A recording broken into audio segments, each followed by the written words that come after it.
scenario as well. Is there any sign that the future of Christie's campaign is going to be dependent on Iowa, where he knows he isn't probably going to come anywhere close to second place? He's polling incredibly low there. He hasn't even really gone to Iowa at all, right? He's solely focused on New Hampshire. But if there's a second place surprise in Iowa, does that change the calculation for the Christie campaign? Maybe. I mean, they have spent no time and no resources in Iowa. They have been in New Hampshire a ton, and that is really like much more their scene. It's much more moderate Republicans, also independents and Democrats. If you change your party affiliation, can vote in the Republican primary there. And so I think that he's hoping to peel off those people. I think Nikki Haley is also hoping to peel off those people. I mean, I think the question for Christie is like, if you really are so anti-Trump and you don't want Trump to be president, the best thing that you could do would be to get out and sort of support Nikki Haley. And we saw in the last debate, he was defending Nikki Haley a little bit in kind of an interesting way. And it sort of made me wonder, like, you know, what's in it for you if you do this? Maybe going on there. We were all wondering that, right? Absolutely.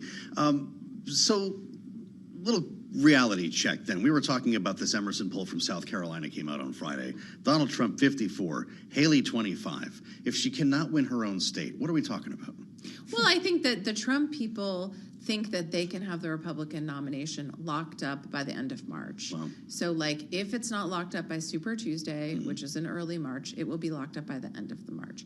And they definitely want to project this air of invincibility, in part because a lot of his courtroom dates really start at the end of March, so he's going to need to be in the courtroom, not campaigning.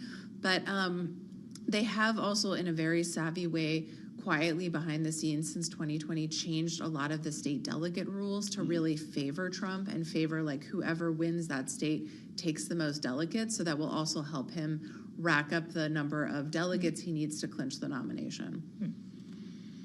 I still say if you can't win your own state, I don't know. We're spending a lot of time talking about this candidate as a potential challenger, a credible challenger to Donald Trump. But the great news is, once again, in 1 week, we don't have to speculate quite as much, at least, with real voting taking place. We'll meet you there. Yes, see you in Iowa. Great to see you. I love it. Bloomberg politics reporter on the campaign trail with us. I'm Joe Matthew alongside Kaylee Lyons. Let's bring you up to date on world and national news now. Nancy Lyons covers that in the Bloomberg 99.1 newsroom here in Washington. Hi, Nancy. Thanks, Joe. Former President Trump is claiming immunity in another one of his criminal cases against him. Bloomberg's Eric Larson has some of the details. This time he's making the argument in Georgia, where, of course, he's facing a state-level criminal prosecution for allegedly conspiring to overturn the result of the 2020 election. This is the case that was brought by Fulton County District Attorney Fonnie Willis. Bloomberg's Eric Larson reporting. Meanwhile, attorneys for Trump will argue tomorrow before a federal appeals court that Trump should have immunity in a federal election interference case being handled by special counsel Jack Smith. President Biden is on the campaign trail today. He spoke in Charleston, South Carolina this afternoon before the congregation at Mother Emanuel AME Church, where a white supremacist killed 9 people. It's because of this congregation and the black community of South Carolina, and not an exaggeration, and Jim Clyburn, that I stand here today as your president, because of all of you. That's a fact. That's a fact. Biden needs black communities to turn out in November in order to carry states that will decide the 2024 election. Global news 24 hours a day and whenever you want it with Bloomberg News Now. I'm Nancy Lyons. This is Bloomberg.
news, headlines, and breaking news 24 hours a day at Bloomberg.com, on Bloomberg Television, and the Bloomberg Business app. This is a Bloomberg Business Flash.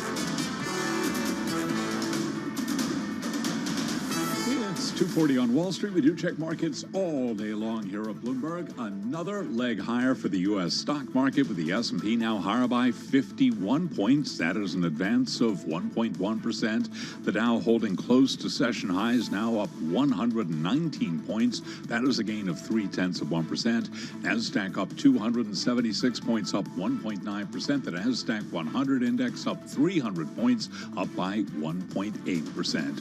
Russell 2000 index of small cap shares is now advancing by 1.6%.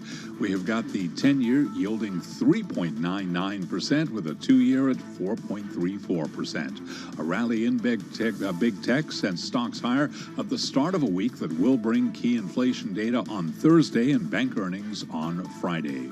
West Texas Intermediate crude oil is trading lower now by 3.9%, WTI 70.93 a barrel. Bitcoin cannot ignore the move there, now up 5.6%. On optimism about the Bitcoin ETF, right now we have got Bitcoin at 46,753.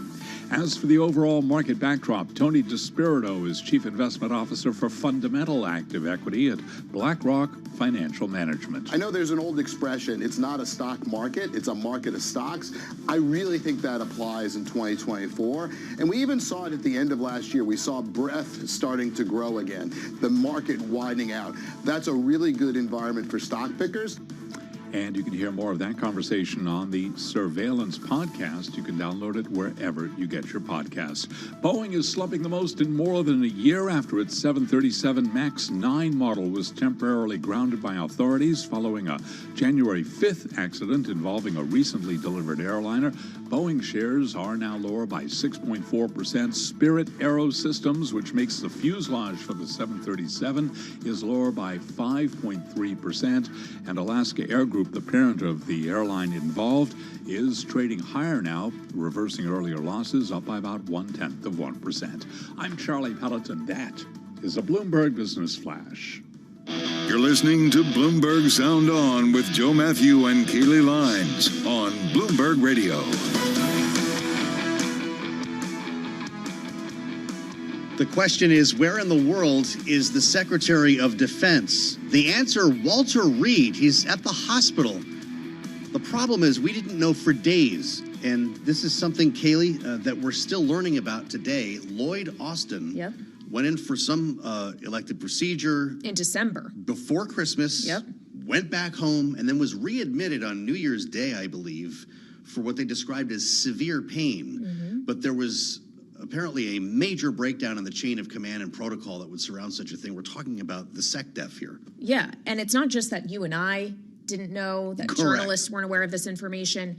The president, the White House, were not aware for days that the Secretary of Defense was effectively out of commission, that his deputy, Kathleen Hicks, had taken on his role, at least temporarily. And even it's not clear what she knew when. It just seems like a total breakdown in communication, and it's raised a lot of questions about how this possibly could have happened. Well, yeah, she was in Puerto Rico on vacation when the phone rang. How'd you like to get that call? That you're running the Pentagon now, by the way. Tell the family to take a breath. We heard from John Kirby. The administration has been dealing with a lot of criticism here for obvious reasons. The retired admiral speaking on Air Force One earlier, as the president is on the road today to deliver a speech, making it clear that the secretary is not at risk of losing his job. Here's John Kirby. There is no plans for anything other than for Secretary Austin to stay in the job and continuing the leadership that he's been demonstrating. Making it clear that they're going to be concerned about his health, and we still don't know, Kaylee, what brought him to the hospital. No, but we are starting to get more information and dribbles. It seems certainly Peter Martin is from Bloomberg. He actually just came from the Pentagon. This is remarkable timing here. So Peter is actually with us now in the studio, having just raced over from a briefing. So Peter, are we learning anything new? Do we actually know what Lloyd Austin's condition is at this point? Yeah, so details have been kind of seeping out all weekend. The Pentagon did its best just now in an absolutely packed gaggle full of reporters, the busiest I've ever seen, to try to shed some light on things. What was clear was that there are still a ton of unanswered questions, including what the initial procedure was, whether the secretary was incapacitated during that procedure, and whether he was incapacitated after being readmitted to hospital on January 1st. Wow. So they decided to pull this on the record but off-camera briefing, so we're not going to see video of them speaking here. This was General Pat Ryder who was speaking to reporters. And the busiest briefing you've ever seen gives us a sense of how little is known here. I think, Kaylee, you're alluding to the fact that he could have been unconscious in the period of time that we're talking about and therefore not able to reach anyone, certainly the President of the United States. So this is going to be an agency procedure problem. Is that how it's framed?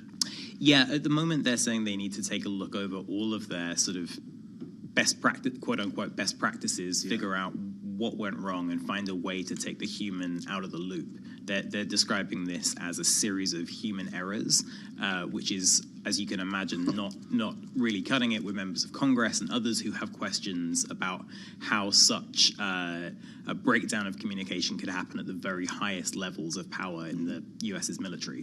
Well, and not just in the military, but in the United States government. The defense secretary is in the line of succession for the presidency, should the unthinkable happen. And that just raises the question, the protocols inside the Pentagon are one thing in making sure military operations continue and that the chain of command there is intact.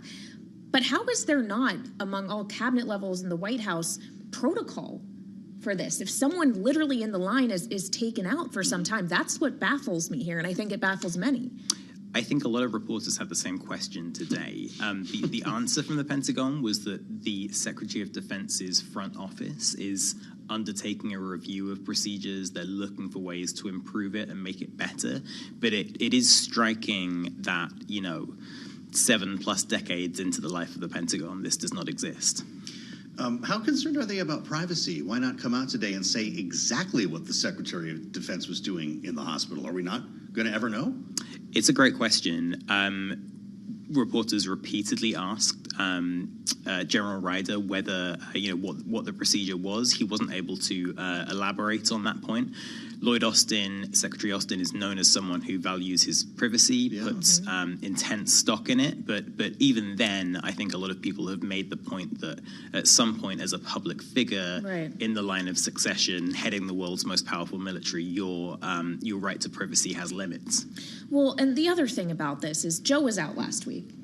I knew before Joe was out that he was going to be out, but if I didn't see Joe come 10 a.m., I'd be like, where's Joe? Right. Joe doesn't command any nuclear weapons. Every day, That suitcase but I guess it just raises the broader question of how much communication realistically is happening on a daily basis, regardless of what else is happening or going on between the White House and the Pentagon. How could you not even realize that Lloyd Austin was out of commission temporarily? Right. So, this is a question I asked actually during the briefing. Like, what does this say about the state of the relationship between the President and the Secretary of Defense, and the National Security Advisor, that they didn't realize he was gone for days? The answer was that, this was a vacation time. There was less communication than usual. Of course, they speak very frequently. Although we know actually that before the Secretary was admitted into hospital on January 1st, he did hold a call with the President and the Secretary of State and the National Security Advisor. And so, the reasoning that this was a vacation and they were therefore not in contact doesn't necessarily hold up super well. Well, especially when the deputy's also on vacation. They kind of want to offset those. Right. That's the other thing we tend to do around here is not be on vacation. You and at I the aren't same allowed time. to be off simultaneously. Right. I don't know, maybe we could consult with the Pentagon at some point, Kaylee. You're starting to convince me. You pointed out quickly, Peter, in your piece, you mentioned the privacy that he's known for as well. When you're on the road, he goes to his hotel room alone, doesn't hang out with reporters or anyone else. He'll do sort of regularly scheduled off-record chats or briefings with us, but speaking to reporters who have covered the beat for a long time, I think it's fair to say there's less spur-of-the-moment interaction than his predecessors. Well, we're getting a real sense of that now, by God. I know you worked half the weekend. Great reporting, and thank you for helping to break that for Bloomberg. Peter Martin at the Pentagon. And at the table with us here, I'm Joe Matthew alongside Kaylee Lyons. This is Bloomberg.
company news headlines on Bloomberg Radio. From Bloomberg World Headquarters, I'm Charlie Pellet. Golf legend Tiger Woods' nearly three-decade partnership with Nike has come to an end. Woods made the announcement in a statement posted on X. Woods signed his most recent deal with Nike worth $200 million in 2013.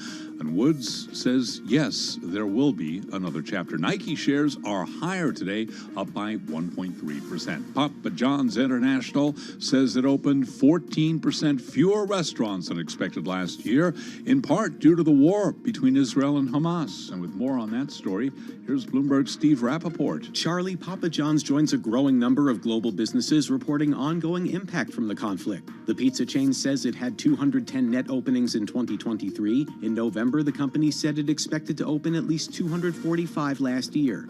The company said opening delays due to the ongoing conflict in the Middle East explained part of the shortfall. Other factors included unanticipated closures in international markets, including the UK, where the company has been reorganizing its businesses. Earlier this month, McDonald's CEO said the burger chain was experiencing a, quote, meaningful business impact in the Middle East due to the war between Israel and Hamas, without providing specifics. Charlie? And that's Steve Rappaport reporting. We do have McDonald's shares up 0.6%. Shares of Papa John's International uses the ticker PZZA, up now by 2.4%. And those are some of our top company stories at this hour.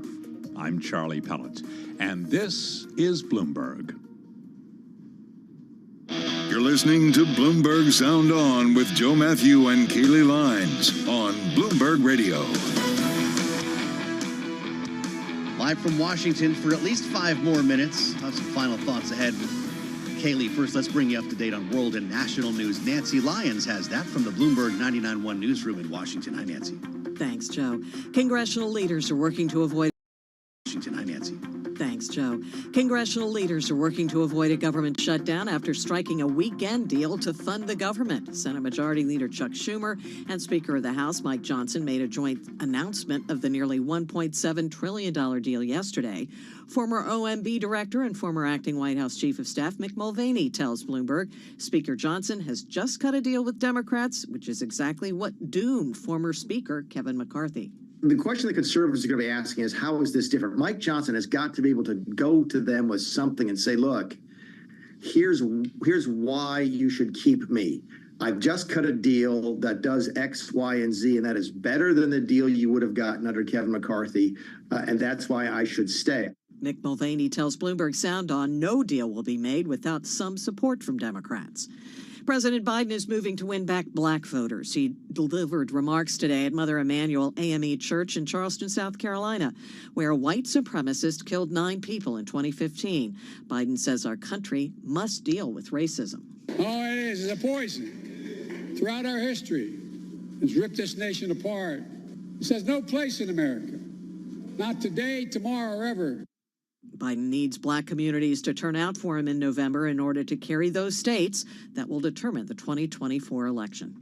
House Republicans are preparing to hold the president's son, Hunter Biden, in contempt of Congress for defying a subpoena to appear for a closed-door deposition. He did agree to a public hearing. The committees leading the impeachment inquiry into President Biden will vote on Wednesday to bring the contempt resolution for a full House vote.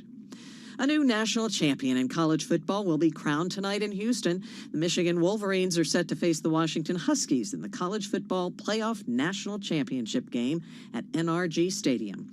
Global news 24 hours a day and whenever you want it with Bloomberg News Now. I'm Nancy Lyons. This is Bloomberg. Back to you, Joe and Kaylee. Okay, Nancy, thanks. It happened in the middle of the night, and it was so cool. The new Vulcan Centaur rocket making its maiden launch, aiming at the moon. We have ignition and liftoff of the first United Launch Alliance Vulcan rocket, launching a new era in spaceflight to the moon and beyond.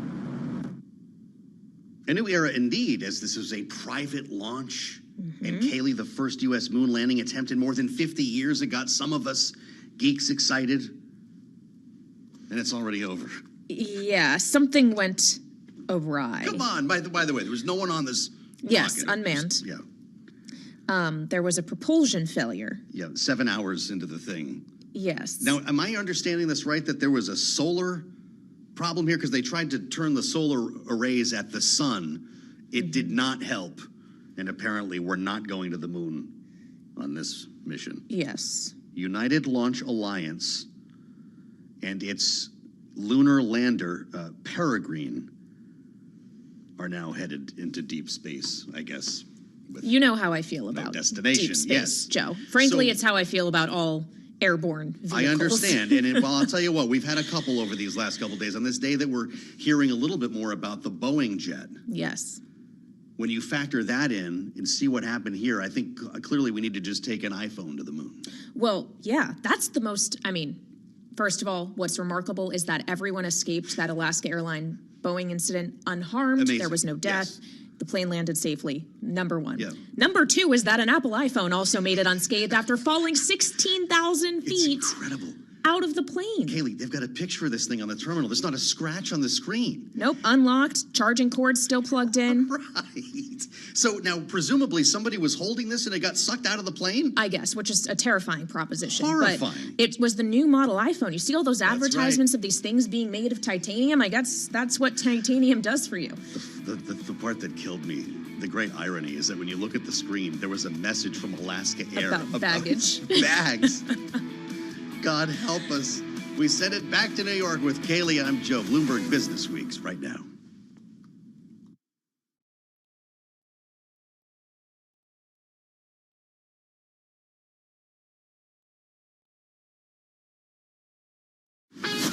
This is Bloomberg Business Week. Insight from the reporters and editors who bring you America's most trusted business magazine. Plus, global business, finance, and tech news as it happens. Bloomberg Business Week with Carol Masser and Tim Stenivek on Bloomberg Radio. And a very good afternoon, everybody. Live from the Bloomberg Interactive Broker Studio, streaming on YouTube and Bloomberg Originals. It is, yes, Monday, January 8th, 2024. Carol Masser, Tim Stenivek, and feels like, Tim, everybody in the pool. NASDAQ. Best levels of the day, up 2% right now. Yeah, like what's going on? I mean, it does Year to feel date, like we're kind of flat. Like, good, fair. That's a fair point, right? Because we were kind of anemic and moving along. but I'm saying that to say one day makes up for the sell-off that we saw last week. No, not at all. But nonetheless, there's some upward momentum. And you can kind of see why. You've got semiconductors, airlines, a bunch of retailers, some upbeat news, some fundamental news that is helping support this rally today. But what isn't doing so well is Boeing, and we're going to talk about that a bit. Yeah, we're going to continue to report on Boeing. The stock slumps, but off its lows after a panel blowout this weekend leads to a partial grounding of 737 MAX jets.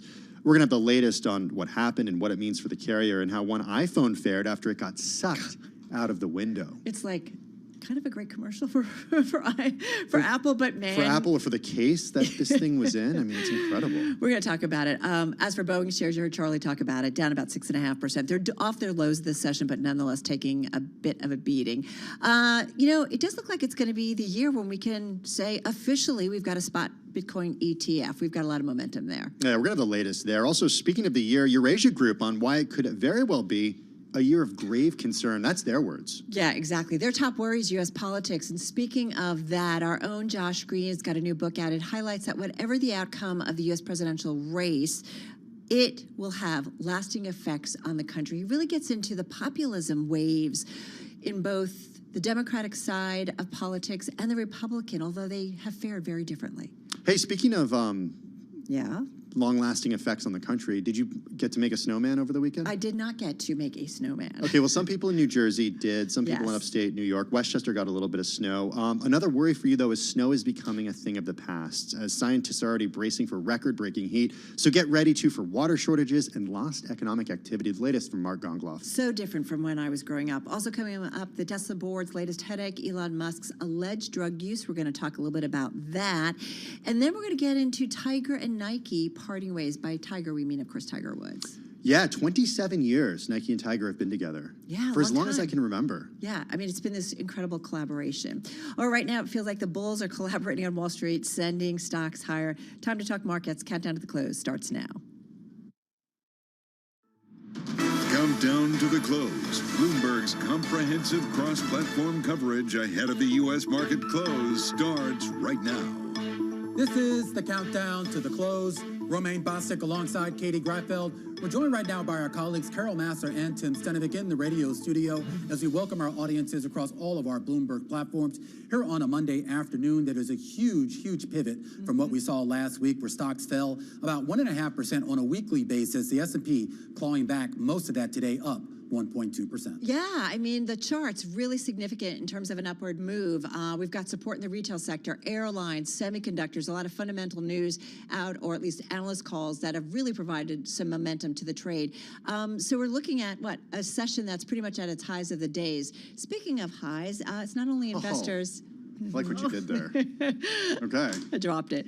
Nonetheless, there's a report out in the Wall Street Journal about Elon Musk's alleged drug usage and what Musk is using. They're talking about LSD, cocaine, ecstasy, psychedelic mushrooms. Our own team noting that, this is just another thing that Tesla's board has to deal with. And they've had quite a long list of things that have kept them busy, Tim, over the last few years. Well, we should note that Elon Musk did not respond directly to the Wall Street Journal's request for comments, but Alex Spiro, a lawyer of his, did respond to some questions posed by the Wall Street Journal. He made the point that Elon Musk is drug tested regularly at SpaceX and has never failed a drug test.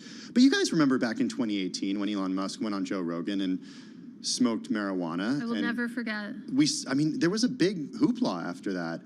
I think there's a bigger picture here, though, when it comes to the way that, we think about drugs as a society and we think about the way that executives use drugs. I think in a case like this, people don't necessarily complain if the companies that the executive is running are doing fine, if the stock is doing fine, if they're on an upward trajectory. It's hard for me to imagine, though, if someone like a big bank CEO was going on Joe Rogan smoking marijuana, that it would be the same response. Yeah, Elon Musk is different, though. I guess so. Yeah. And Tesla is different as well. I mean, you think about the shares.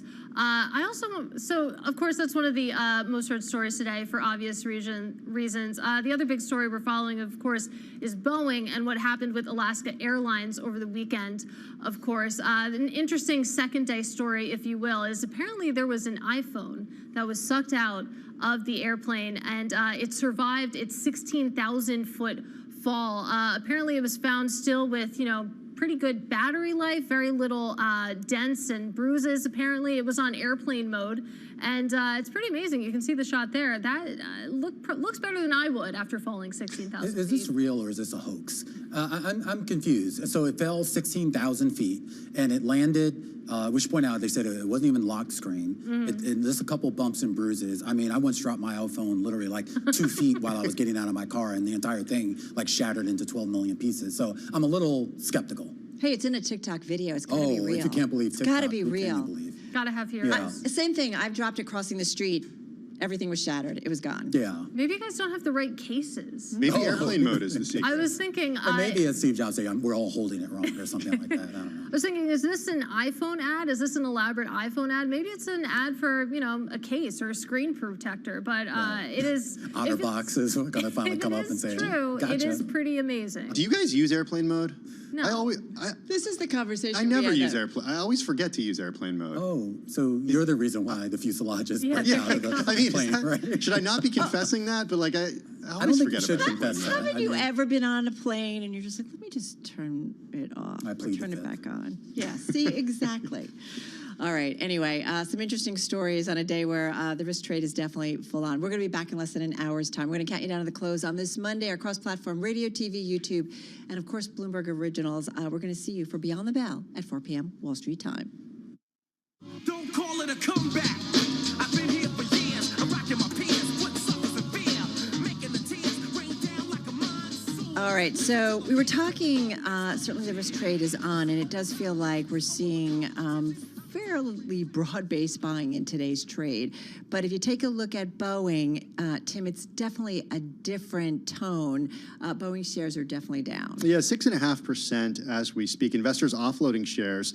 They're absorbing, the shares are, possible fallout from this weekend's accident. Boeing stock slumping the most in more than a year. This after its 737 MAX 9 model has been temporarily grounded by authorities following a January 5th incident that was Friday night involving a recently delivered plane. So, Carol, here's what we know about the company and the biggest U.S. exporter. The 737 MAX aircraft is a crucial cash cow for Boeing, and we continue to report out and digest the details. Yeah, we certainly do. So let's get to it with Bloomberg News aerospace reporter Julie Johnson. She has been on it for us throughout the day, in the morning, all of it as it was happening on Zoom from Chicago. So, Julie, a lot coming out. What's the latest in terms of what we know about exactly what happened? Okay, so just to review the facts really quickly, super close, scary call Friday night with this Alaska airplane where it's called a door plug, but it's a section of fuselage, blew out a few minutes after the plane took off from Portland. Fortunately, nobody was killed. Nobody was sitting next to the section that failed, or it might have been a different story. So we know that. And what we don't know is why and how it failed. The NTSB is on that case.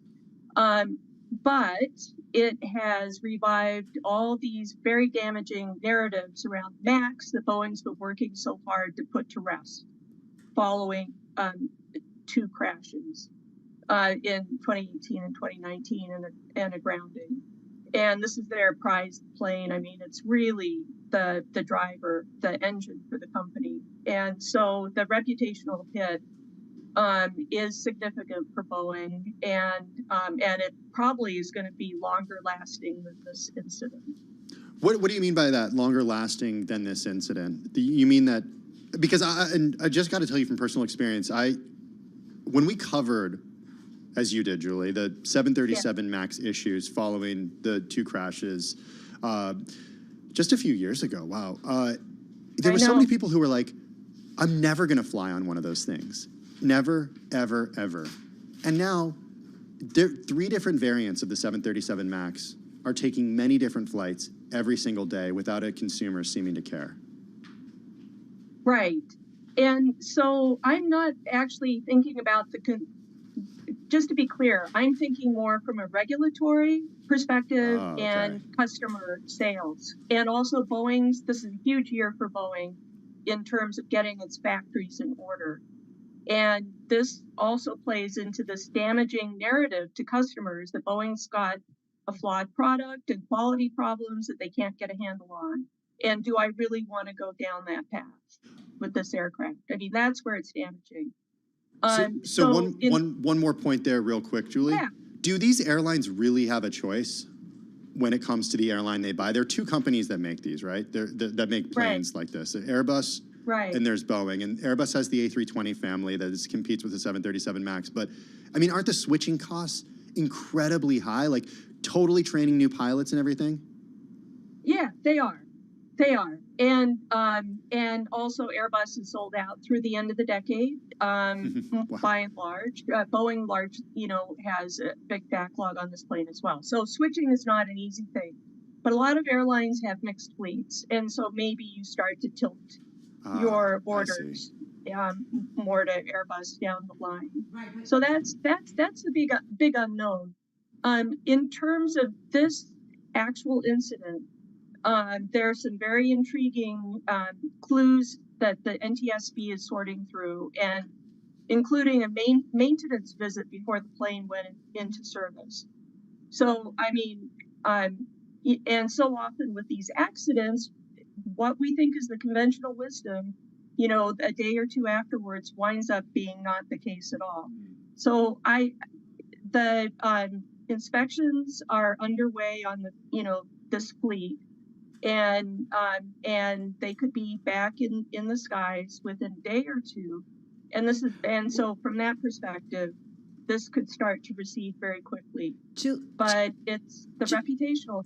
Yeah, which I want to get into, but help us be smart, because you know this world. So we hear 737 MAX, and the hairs on my neck go up, and I think about the 2 deadly crashes, the 737 MAX crashes about 5 years ago, right? That totally shook confidence in the company. And I remember Tim and I, like, when they came back and we're like, what plane is it? Like, do we want to be on a 737 MAX? This is a Model 9. How big? I mean, this is such an important, as we said, a crucial cash cow for Boeing. How big is it in terms of Boeing's business, its balance sheet? How big is it in terms of the airlines that we watch so carefully that need new planes or have new planes of the ilk, if you will, among their fleet? Yeah, and I'm so sorry. I should have those numbers at my fingertips, and I don't. But in terms of contributing to revenues and profit, I think it's in the neighborhood of 30% of the company's the money that keeps Boeing running comes through this aircraft. And keep going. Sorry. But yeah, anyway, it's far and away Boeing's biggest seller. It's a really important plane. On the consumer perspective, I'm a little bit jaded because I've just seen this play out time and time again over the years, and everybody says, "Oh, Max, no way," or before it was the 787 Dreamliner, and for a very brief period we had some hinky crashes involving some Airbus planes, before social media really got going. But the fact is that you offer people better pricing, and they quickly, I hate to say it, but the concerns seem to fade. And most people cannot tell, step on board a plane, they can't tell an Airbus from a Boeing, from an old generation 737 to a MAX. They look and feel very similar if you're a traveler. They're not. So They're not Tim Stenovic, who, like, before we even go together, if we're flying somewhere for work, he's like, we're flying in a blah blah blah blah blah blah, and he'll know all the details, and he'll be like, where you want to sit and where you. You do. It's really fun. When you're on like a plane like this, the Airbus is a little wider, and if you're in economy, you can really feel it. Anyway, we can get Julie and I can talk about that offline, which we do sometimes. So Julie, when you think about, in all seriousness here, I was really surprised to hear you say that these could be back in the skies this week. I mean, Paul Sweeney is set to take one of these planes to Aruba later this week. He talked about it on air earlier today. And I said, no way, Paul, there's no way they're going to fly this on Friday. Am I going to be eating my words? Yeah, I think so. Wow. The design that's in question right now, this door plug, or this component that's being scrutinized, it's been in Boeing planes since 2006, and there's never been a failure like this. And there was another plug on the plane that was intact. So that's code for an installation problem or a maintenance error. And if it were a design flaw, and the NTSB is looking at everything, by the way. So, but if it were a design flaw, that would be a lengthy grounding, and it's not looking that way. FAA, has signed off on these maintenance procedures that are only it's like 4 to 8 hours. So do you think it could be coincidental that it's on a 737 MAX and not if these plugs have been used, or are these plugs only used on 737s? They're not just used on 737s. Airbus also has similar plugs, their own design, on the larger A320 family. Okay. So it's not some crazy new concept. But it could be let's say it is a maintenance issue, very briefly, a maintenance issue or an installation issue, then it's kind of coincidental that it's on a 737 MAX and not on a different plane. Yeah, exactly. Okay. Exactly. And then the questions are also complicated, and it's like, well, Boeing tests all of its aircraft really, for everything. And the FAA is looking over their shoulder. FAA signs off on everything on a new plane right now. Their inspectors are on site. So it's like, well, how on earth did you miss something that caused this depressurization? Right. And so if it turns out that it's Boeing, they're going to have to go back and have a real come to Jesus moment, and with their procedures. Well, if it's not a Boeing moment, if it was, happened after the plane left Boeing, then that's a totally different matter. It's just a horrible, horrible coincidence. Well, certainly something I know you'll be all over. Bloomberg News aerospace reporter Julie Johnson on Zoom from Chicago. Shares of Boeing, by the way, down 6.6%. This is Bloomberg Radio.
Markets, headlines, and breaking news 24 hours a day at Bloomberg.com, on Bloomberg Television, and the Bloomberg Business app. This is a Bloomberg Business Flash. It's 3:21 on Wall Street. We do check markets all day long here at Bloomberg. We have got the Dow Jones Industrial Average trading very close to session highs, up 159 points on this back-to-work Monday, up by about 0.4%. S&P up 58, up 1.2%. A 2.1% gain right now for NASDAQ, up 298 points. The NASDAQ 100 index also up 2%, higher by 324 points. The 2-year yield at 4.36%, with a 10-year at 4.01%. So where do we go from here? Stephanie Gild is head of investment strategy at Robinhood Financial. I think this year the 10-year will probably stay around the 4.5% mark. I do think the Fed will cut maybe around 1% this year by the end of the year. It's a little higher than they said, but a little less than what the market's pricing. And again, 10-year right now, 4.01%. You can hear more of the conversation on the Talks podcast. You can download it wherever you get your podcasts. Spot gold at $2,026 the ounce. It is down $19 an ounce right now, down 0.9%. Big move lower for crude. West Texas Intermediate down 3.8%, 71 even a barrel.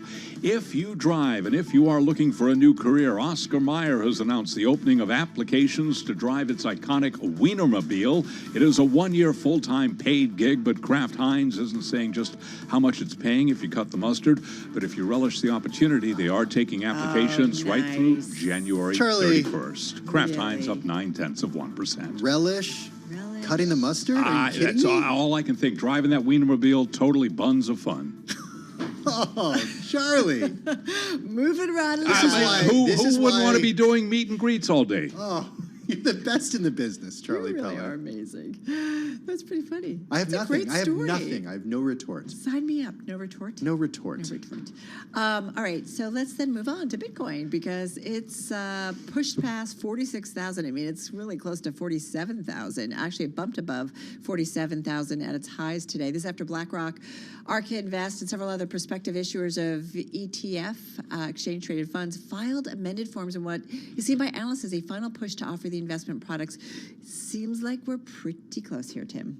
Okay, yeah, it does feel like we're pretty close. The question is, what's priced in, Carol? And Oh, you mean in terms of the Bitcoin price? And what's not priced in? I mean, because expectations are for this to happen. That's a really good point. All right, so it does feel like, though, when it comes to regulatory approval, that we're in the 11th hour of a spot Bitcoin ETF. Good question, though, by Tim about how much is priced in. So let's get to it with Bloomberg News senior editor Mike Regan, an editor on our crypto team. He's on Zoom in New Jersey, and right here in our Bloomberg Interactive Broker studio, Bloomberg News Wall Street reporter Sonali Basak. It does feel like we're pretty close here, Sonali, right? The filings are in, or it looks like it, right? They had till, this morning to really get it in here. The filings are in, and so are updated filings in which we do see the price and fee structures here. The fee structures behind the filings. So it's a range, right? It's a range, and it's quite a significant range at that. You have Grayscale, for example, coming in quite high, still at 1.5%, which is the highest level you're seeing. And you have a number of issuers here that are waiving fees for a certain amount of time and reinstating fees from 24, 25 basis points after they either reach a certain amount of assets or after a certain amount of time, whichever comes first. So listen, we do have more information. There's that expected deadline for the SEC to approve any or all of January these 10th? filings. January 10th, so that's just a couple of days from now. We have seen a rise in the price of Bitcoin to the point that Tim is making here.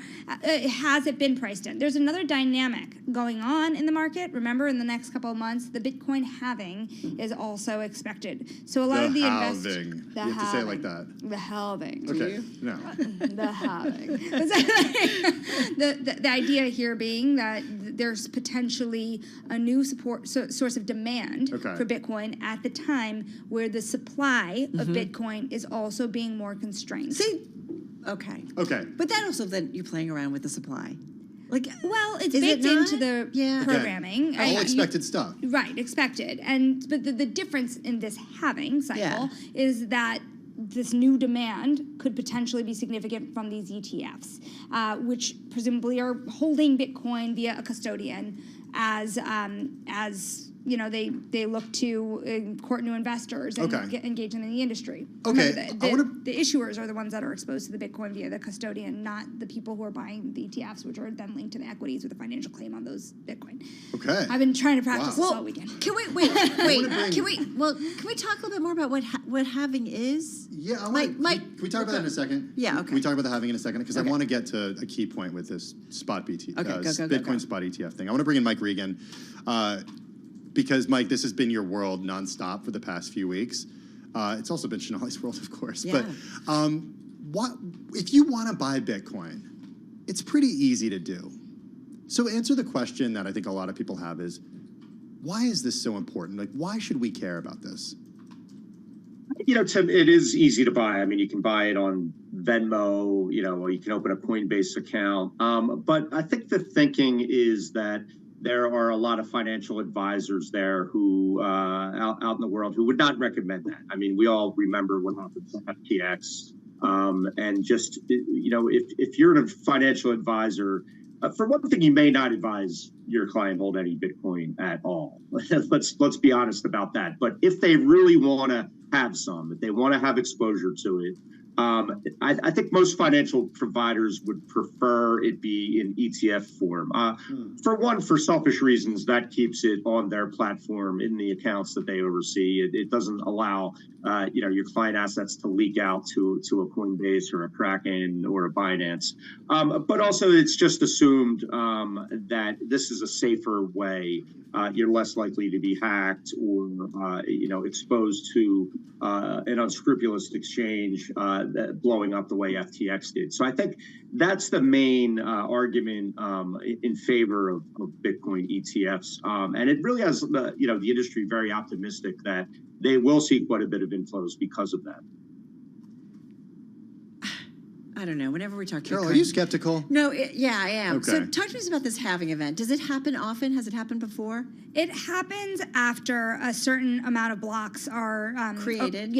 On the Bitcoin network. And so what happens is that the amount of rewards that miners are able to achieve what do miners do? They essentially run a bunch of code and process the ability to earn more Bitcoin rewards, right? So and then everything goes on from there. But they get paid for doing, right? They get something. Well, in Bitcoin, Bitcoin, they essentially earn Bitcoin, right? Right. So what happens is there's only 21 million Bitcoin. It's a finite supply. But what happens is the Bitcoin rewards are halved after a certain number of blocks. 210,000 blocks is how many blocks it takes to get to the new halving cycle.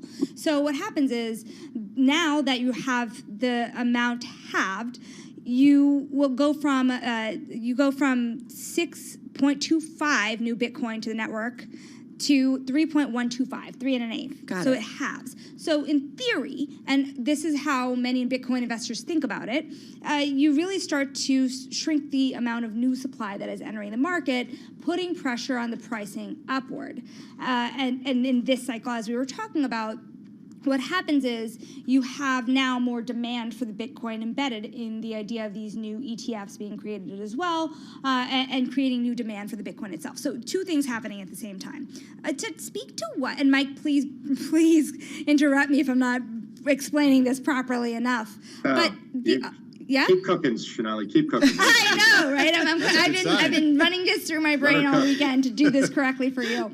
So what happens is now, to Mike's point, it's not that easy to, if you buy Bitcoin, if you go to Coinbase and buy some Bitcoin, you don't really own that Bitcoin. Not your keys, not your coin. So if you think about what happened at FTX, the collapse of FTX means you could lose your Bitcoin.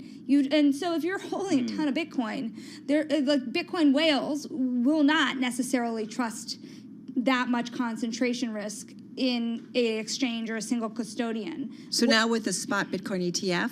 What you're doing is you're saying, okay, I'm buying an equity, essentially, and I'm trusting ARK or I'm trusting BlackRock to manage whatever is going to be happening in terms of the holding of the actual Bitcoin via their custodian. Mike, if I buy an index fund in the S&P 500, do I actually own shares of Apple? Well, there is a little bit of a difference in that with these ETFs, if you want to redeem the ETF, and this is more from the broker-dealers who actually manage the inflows and outflows of these, you redeem and trade through cash with a Bitcoin ETF.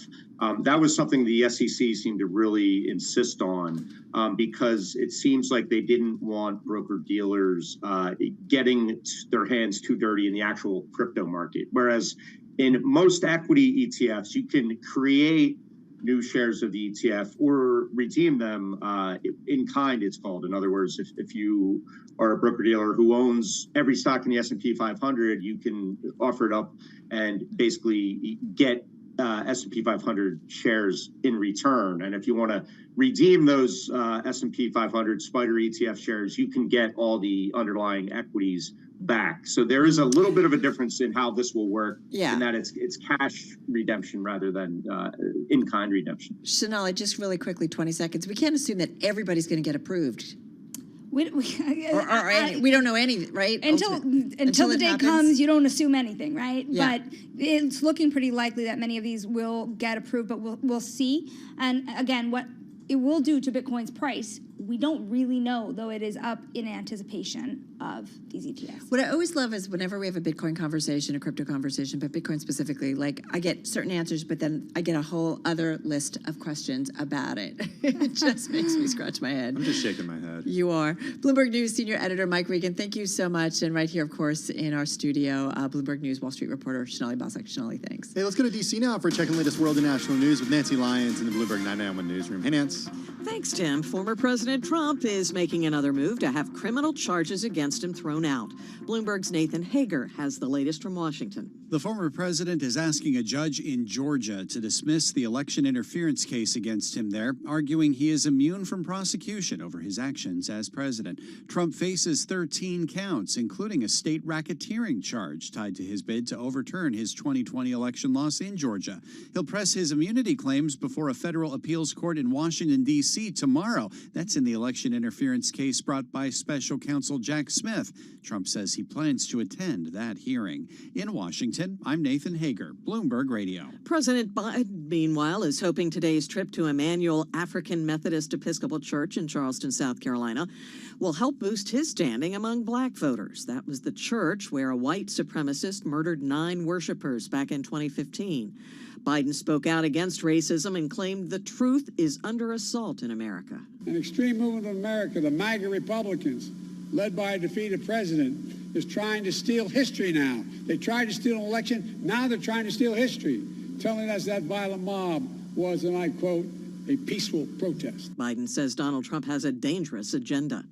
Secretary of State Antony Blinken is in the Middle East, where he's received commitments from leaders to prevent the Israel-Hamas war from spreading. I found leaders who are determined to prevent the conflict that we're facing now from spreading, doing everything possible to deter escalation. Blinken says he's now on his way to Israel. He says no one expects anything to happen overnight.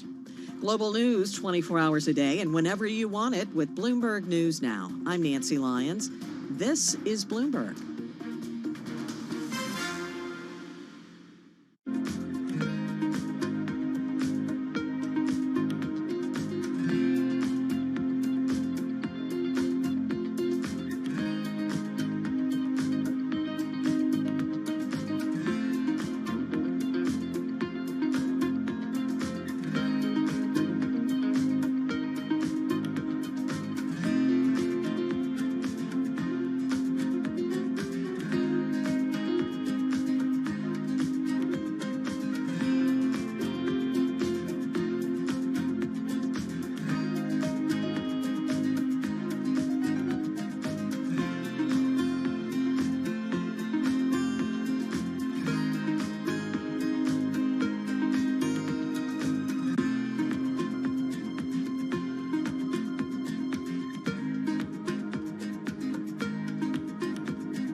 markets, headlines, and breaking news 24 hours a day at Bloomberg.com, on Bloomberg Television, and the Bloomberg Business app. This is a Bloomberg Business Flash.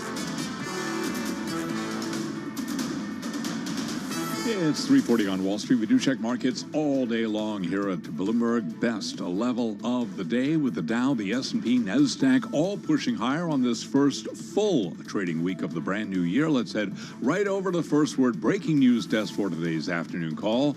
Here he is, Bill Maloney. And good afternoon, Charlie. Like you said, stocks with a bid. Despite the drop in Boeing, the Dow is currently up 210 points.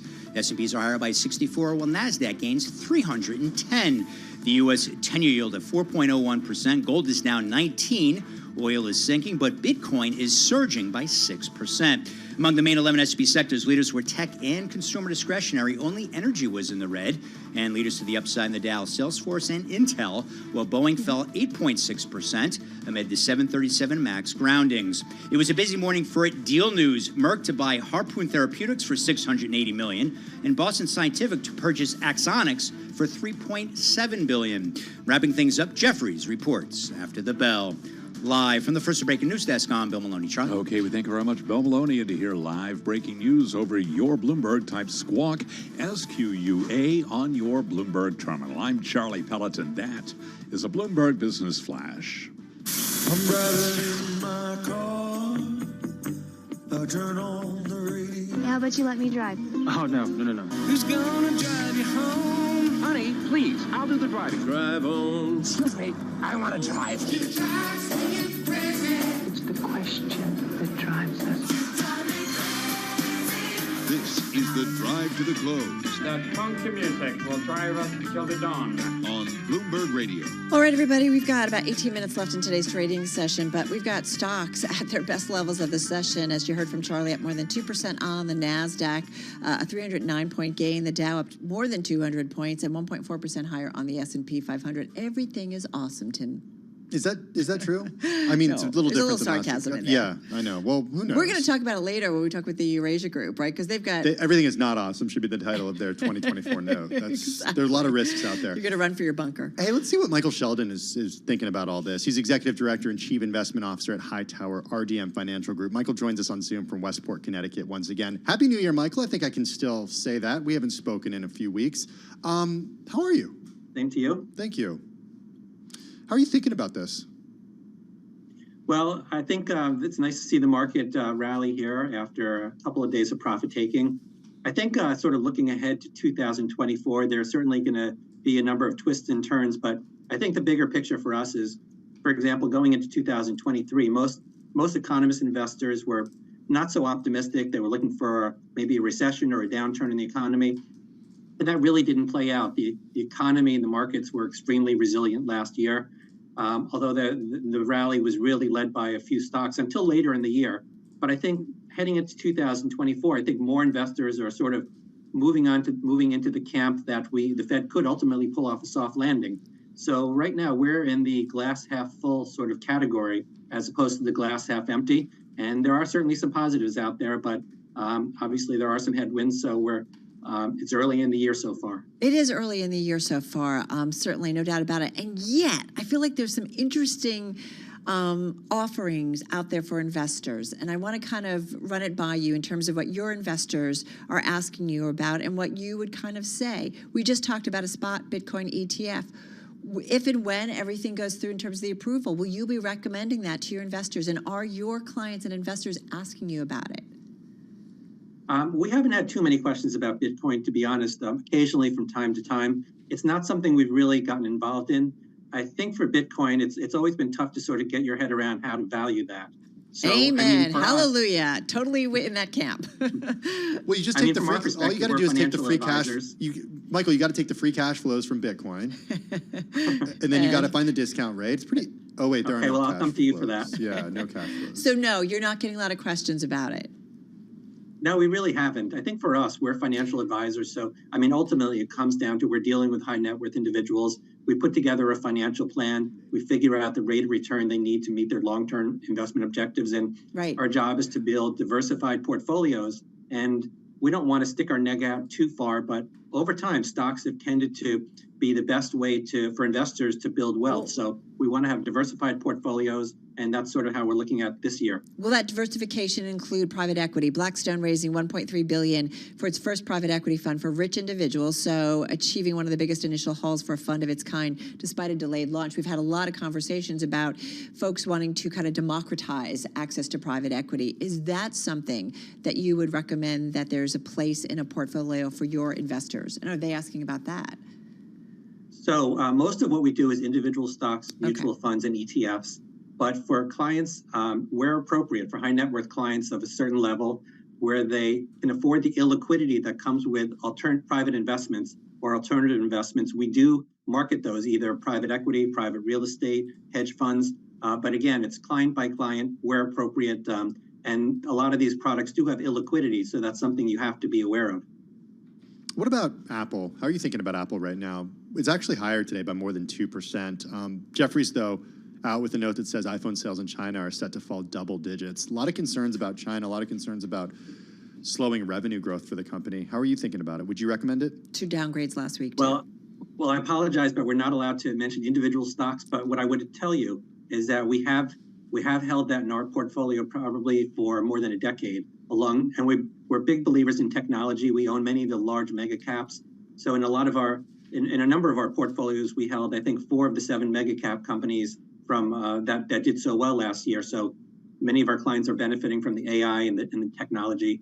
We do believe in technology over the long haul. I think AI is probably in the early innings. In terms of individual stocks, it's sort of case by case, but clients should have a fairly healthy weighting in technology because that represents the growth part of many client portfolios. Well, that's interesting, too, because I do feel like some of the conversations we had at the end of last year, despite everybody saying, okay, Magnificent Seven, you've had your run, it's time for a broadening out. We did see a broadening out late last year, and I think it's safe to say to some extent continuing to this year. But they also did say it doesn't mean you pare back on those Magnificent Seven because, as you just said, that's the growth part of our economy. Yeah, I mean, one of the things we try and talk with our clients about, it's time in the market, not timing the market, that really helps you build wealth over time. So, I mean, some of these stocks, some of these large cap technology stocks are going to have pullbacks from time to time, but trying to time the short-term swings in these stocks is really very difficult. I think you really want to have some exposure in tech and try and find the areas within technology broadly that will do well over time. So that said, if you missed the rally that we saw at the end of 2023, you've got a client who has cash to deploy. How do you deploy that? Well, there are a couple of options. We're relatively optimistic for this year. You've had the unemployment rate below 4% for 23 straight months. Wages continue to rise. Inflation is coming down. Corporate profits were flat last year, and they're currently forecast to be up about 10% this year. So I think there are some reasons to be positive. There are certainly some headwinds. Geopolitical events around the world are one of them. Valuations are not cheap. One of the big question marks really is the timing and how many rate cuts, we'll get from the Fed this year. But I think overall there are probably, at this point, more positives than negatives. So for clients that are very nervous but looking to get into the market, you could what we call dollar cost average. So you start to put some money into the market now, maybe wait a month or 3 months and add some additional money. If you're looking out many, many years, 10 years, 20 years, 30 years, really trying to time the market is not worth the effort on that. But again, it all does come down to an individual's financial plan. Hey, one last question. As we talked about the broadening out of the rally, you shared with us some notes. We've talked about this with our Gina Martin Adams. I mean, we are looking at 91% of the stocks in the S&P were above the 50-day moving average at the start of this year. 77% were above their 200-day moving average. You shared that data with us. We've had some similar from Gina. 30 seconds left here. That broadening out is a healthy sign as long as we don't get recession? Real quickly. Yeah, I think that definitely is a healthy sign. If we continued the way we were last year with a small number of stocks outperforming the market, I think that would limit the market's upside. We've seen, adding to what you said, we've had several days where the advancing versus declining stocks has been above 5-1. And until things get really exuberant, I think overall, while that can be short-term anticlimactic, this type of behavior, longer term, I think it's healthier for the market. All right, great check-in. Covered a lot of ground. Michael Sheldon, thank you so much. Happy New Year from me as well. Executive Director, Chief Investment Officer at Hightower RDM Financial on Zoom from Westport, Connecticut. Folks, just about 10 minutes left, and we are just turning over, but just off our highs of this session. Definitely a rally on this Monday. This is Bloomberg.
company news headlines on Bloomberg Radio.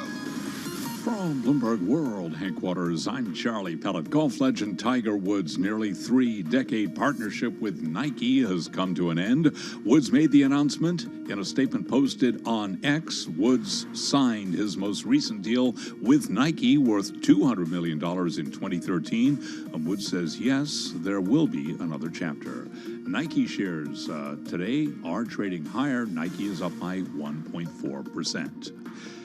Moderna's product sales for 2023 modestly beat analyst estimates as it eked out a bigger U.S. market share for COVID shots, so the biotech giant reiterated a downbeat outlook for the year ahead. The company reported $6.7 billion in unaudited COVID vaccine sales in an announcement ahead of its presentation today at the J.P. Morgan Healthcare Conference in San Francisco. Right now, we have got Moderna shares up by 3.9%. Apple's first major new product in 9 years arrives on February 2nd, setting the stage for what the company is hoping will be a new era after the iPhone. The Apple Vision Pro is a $3,500 mixed reality headset.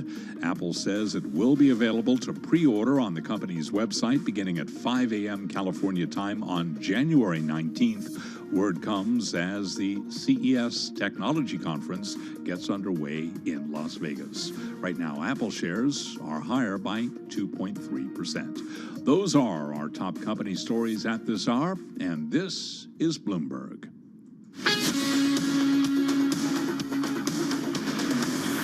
You're listening to Bloomberg Business Week with Carol Messer and Tim Stenivek on Bloomberg Radio.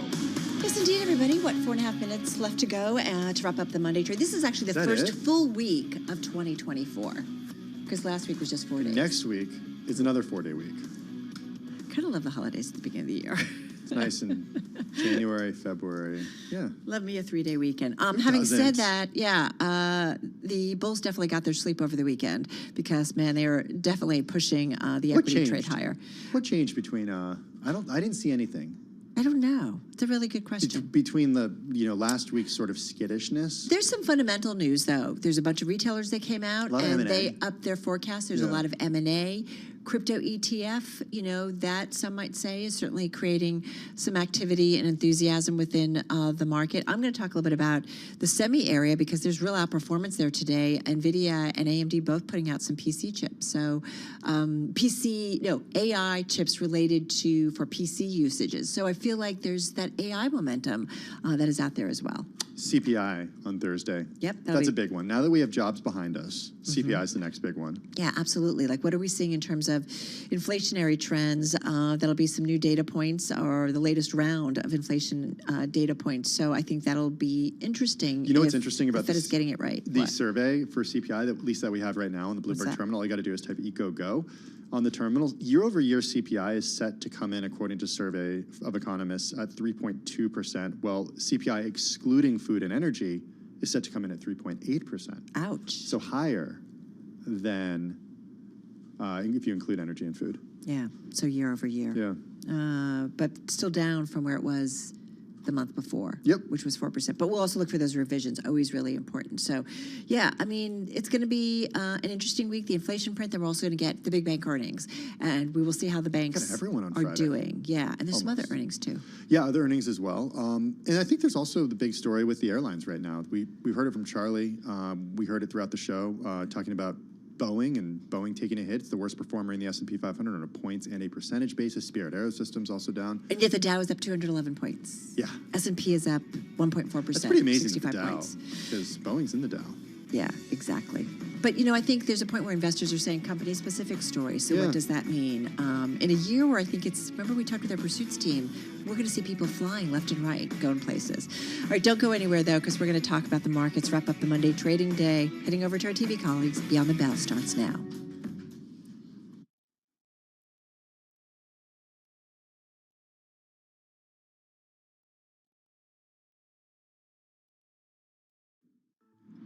Beyond the Bell, Bloomberg's comprehensive cross-platform coverage of the U.S. market close starts right now.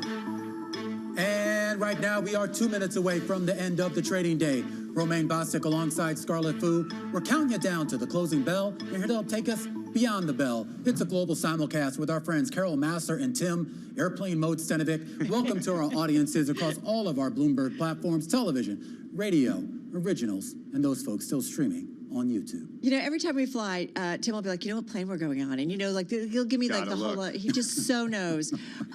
Interesting day. So no MAX 9 planes for you? I don't think I've ever been on a MAX 9, actually. Well, they're relatively new. Yeah. I've been on a MAX 8. No, okay. Never on a MAX 9. Yeah, it's you guys know the model of the plane that you go on?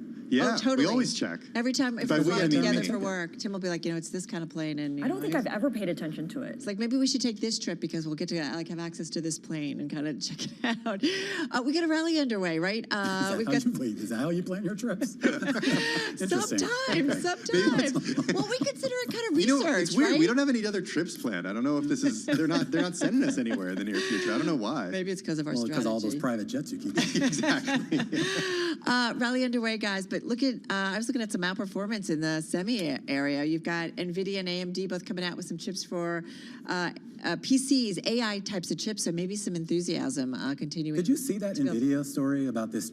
Like they're making the argument that these AI chips need to be on your PC. Yeah. Because you have better functionality with the AI thing, which just, I don't know, it seemed like just a way for them to sell more chips. Buy more. Could be. Right. Yeah. So, okay, interesting. But it might be a case of you get that chip and then I'm going to be like, well, I want that chip on my PC. It's interesting seeing this exuberance that we're seeing today, given what we saw last week. And it was certainly nothing, even after the jobs numbers came out, that pushed investors to say, okay, now it's time to buy. What changed over the weekend? Yeah, I'm not sure anything 2 days changed. off. I mean, we know that, of course, some of the losses that we saw last week had a lot more to do with the start of the year and some of the tax consequences for folks who didn't want to sell in 2023, not necessarily in 2024. So that could be part of the explanation here.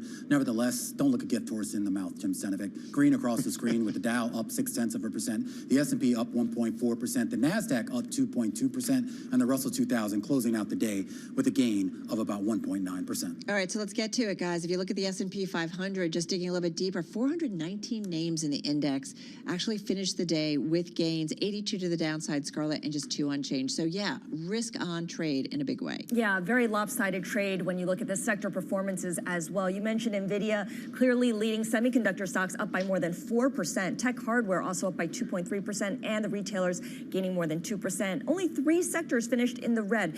Energy stocks, telecoms, and banks. And we should note that telecom remains the best performers of the year. They're still up, and banks are up about 1% on the year as well as they get ready to report earnings on Friday. All right, guys, so let's get to some of the individual gainers. I had so much to choose from. You mentioned chips. Embarrassment of riches. I was like, where do I go? Where do I go? Advanced micro devices. So I mentioned the semiconductor area. AMD, it was a top gainer in the S&P 500, among the top gainers in the S&P 500 and the NASDAQ 100. Up, guys, 5.5% here. Melius Research raised its recommendation on AMD to buy from hold. They've got a price target of 188, stock closing at 146 and change today. As for the news, they said basically, we talked about this, right? AMD introducing new desktop processors, which brings dedicated AI neural processing units to desktop PCs for the first time. This is what we were just talking about, some of the fundamental news out on that. But NVIDIA doing the same things. This was a top performer. Marvell Technology also rallying. So really that whole space on fire. Airlines, we had the Boeing news, right? Boeing obviously down in today's trade. You guys have been talking about, we have 2 on concerns about that 737 MAX 9 plane. Having said that, American was a top gainer in the S&P 500, the #1 gainer. Morgan Stanley upgraded it to overweight from equal weight. The analysts there saying that the company is continuing to make progress with its balance sheet and that its execution post-pandemic has been strong.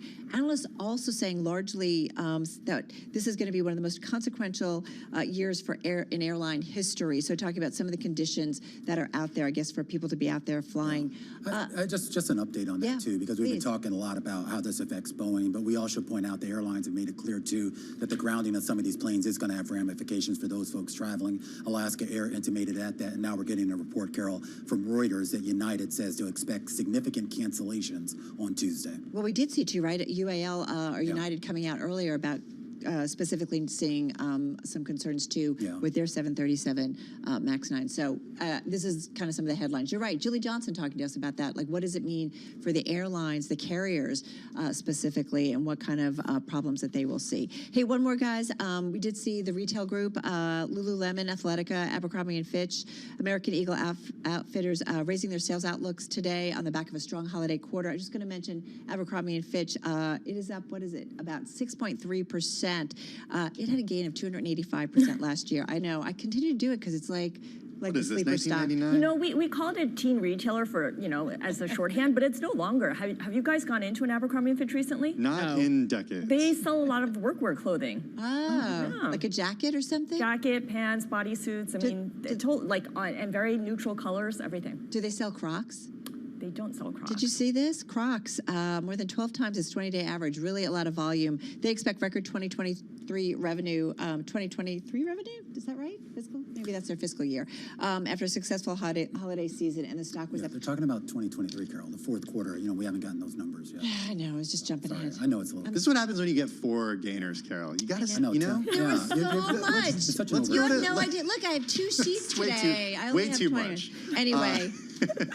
You guys, man. You get too many. You get too many You're gainers harder on the than my daily today. four Look at how. brothers on me, Okay, I got to man. start with Boeing, the worst performer in the S&P 500, and on a points basis and on a percentage basis. Shares falling on the day more than 8%, falling in more than a year. We all know the news. The 737 MAX 9 model temporarily grounded by authorities following that incident on January 5th. We spoke to Julie Johnson a little earlier in the program. She did say there's a chance that if they resolve this, then the planes could be back in the skies very soon. Though, Romain, you did just mention the news about United canceling flights tomorrow. We should note also the Air Current reporting just in the last hour that United Airlines found loose bolts and other parts on the Boeing 737 MAX 9 plug doors during inspection.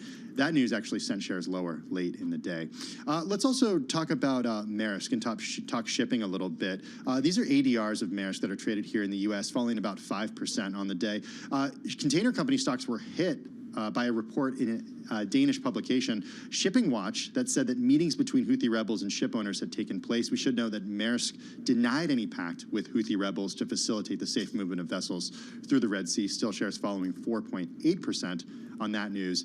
And we should point out there was at least one company that did confirm, right? It was Costco, the big China, not Costco, but Costco, the big China company. They said they're not going to actually, they didn't confirm that they reached a deal with the Houthi rebels, but they said they're not going to go deliver to Israel anymore. So that would seem to suggest that maybe they did strike a deal. Isn't it notable to see the companies fall on potential news like this because shipping rates would come down? Yeah. So ostensibly it would be good for a shipping company. It's just, it's a wacky world that we live in.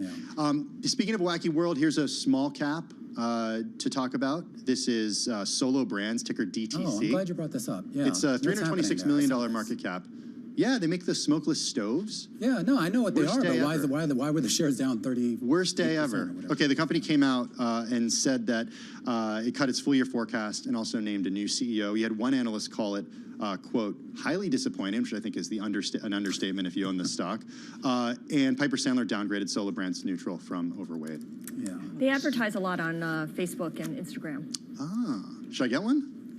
Well, I don't know. I would wait for a price cut. Those might be wait for a in the near price cut. future, unfortunately. Odd lots, right? Like to come Yeah. maybe. Let's take a quick look at yields before we move on here.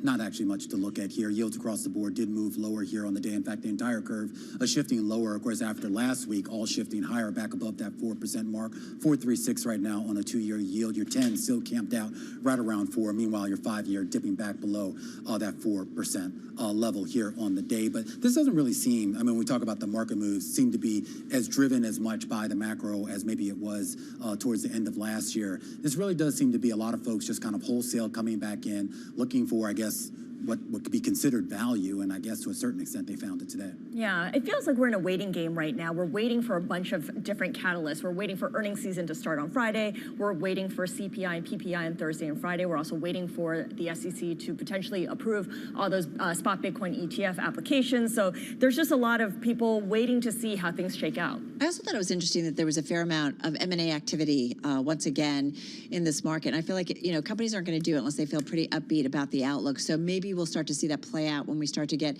the earnings, starting with the big banks, but everybody else. We'll see what kind of visibility or comfort they have about where we are. What do you guys think is the biggest catalyst of the week? I think CPI on Thursday is huge, but I think that could sort of get blown out of the water, Romain, if we start to hear something surprising from the banks on Friday. Yeah, potentially. I'm also look too. Keep in mind we're kind of entering into that conference season. You were talking about Crocs and Abercrombie. They have the big ICR conference, so they have to get those forecasts out there. We have, while you were speaking a little bit earlier, Urban Outfitters updated its forecast, a 10% year-over-year growth here. So I think, and when we have that JP Morgan Healthcare conference, so we could start to see a lot more forward-looking guidance coming out of these companies as they, of course, have a regulatory requirement to disclose this stuff before they go into those conferences and start running their lips. Yeah, it just felt like some, positive sentiment, barring what's going on with Boeing. Obviously, that's a specific story, but it does feel, I don't know. It's early. What? The Boeing thing is just, and then, in all eyes, really have to go back to Spirit Aerosystems. Yeah. You talk about the past problems.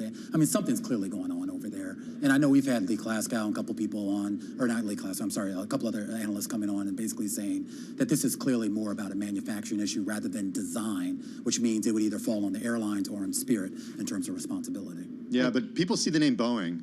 and you know, Yeah, they I get it. certainly associated with Well, Boeing. did you see the comments out of the who was the airline executive, Tim Clark, who was speaking a little bit earlier with us, Bloomberg, basically kind of eviscerated them, just saying that there's been quality control issues in his view for quite some time. Well, we know it, right? They went through a period of cost cutting and making some changes. But anyway, more certainly to come, guys. All right, that's a wrap on this Monday. Our cross-platform coverage, radio, TV, YouTube, Bloomberg Originals. Does Carol ever let Tim talk on his outro? Yeah. Does Romaine let anybody talk? See you tomorrow. That's a scene right now. Bye-bye.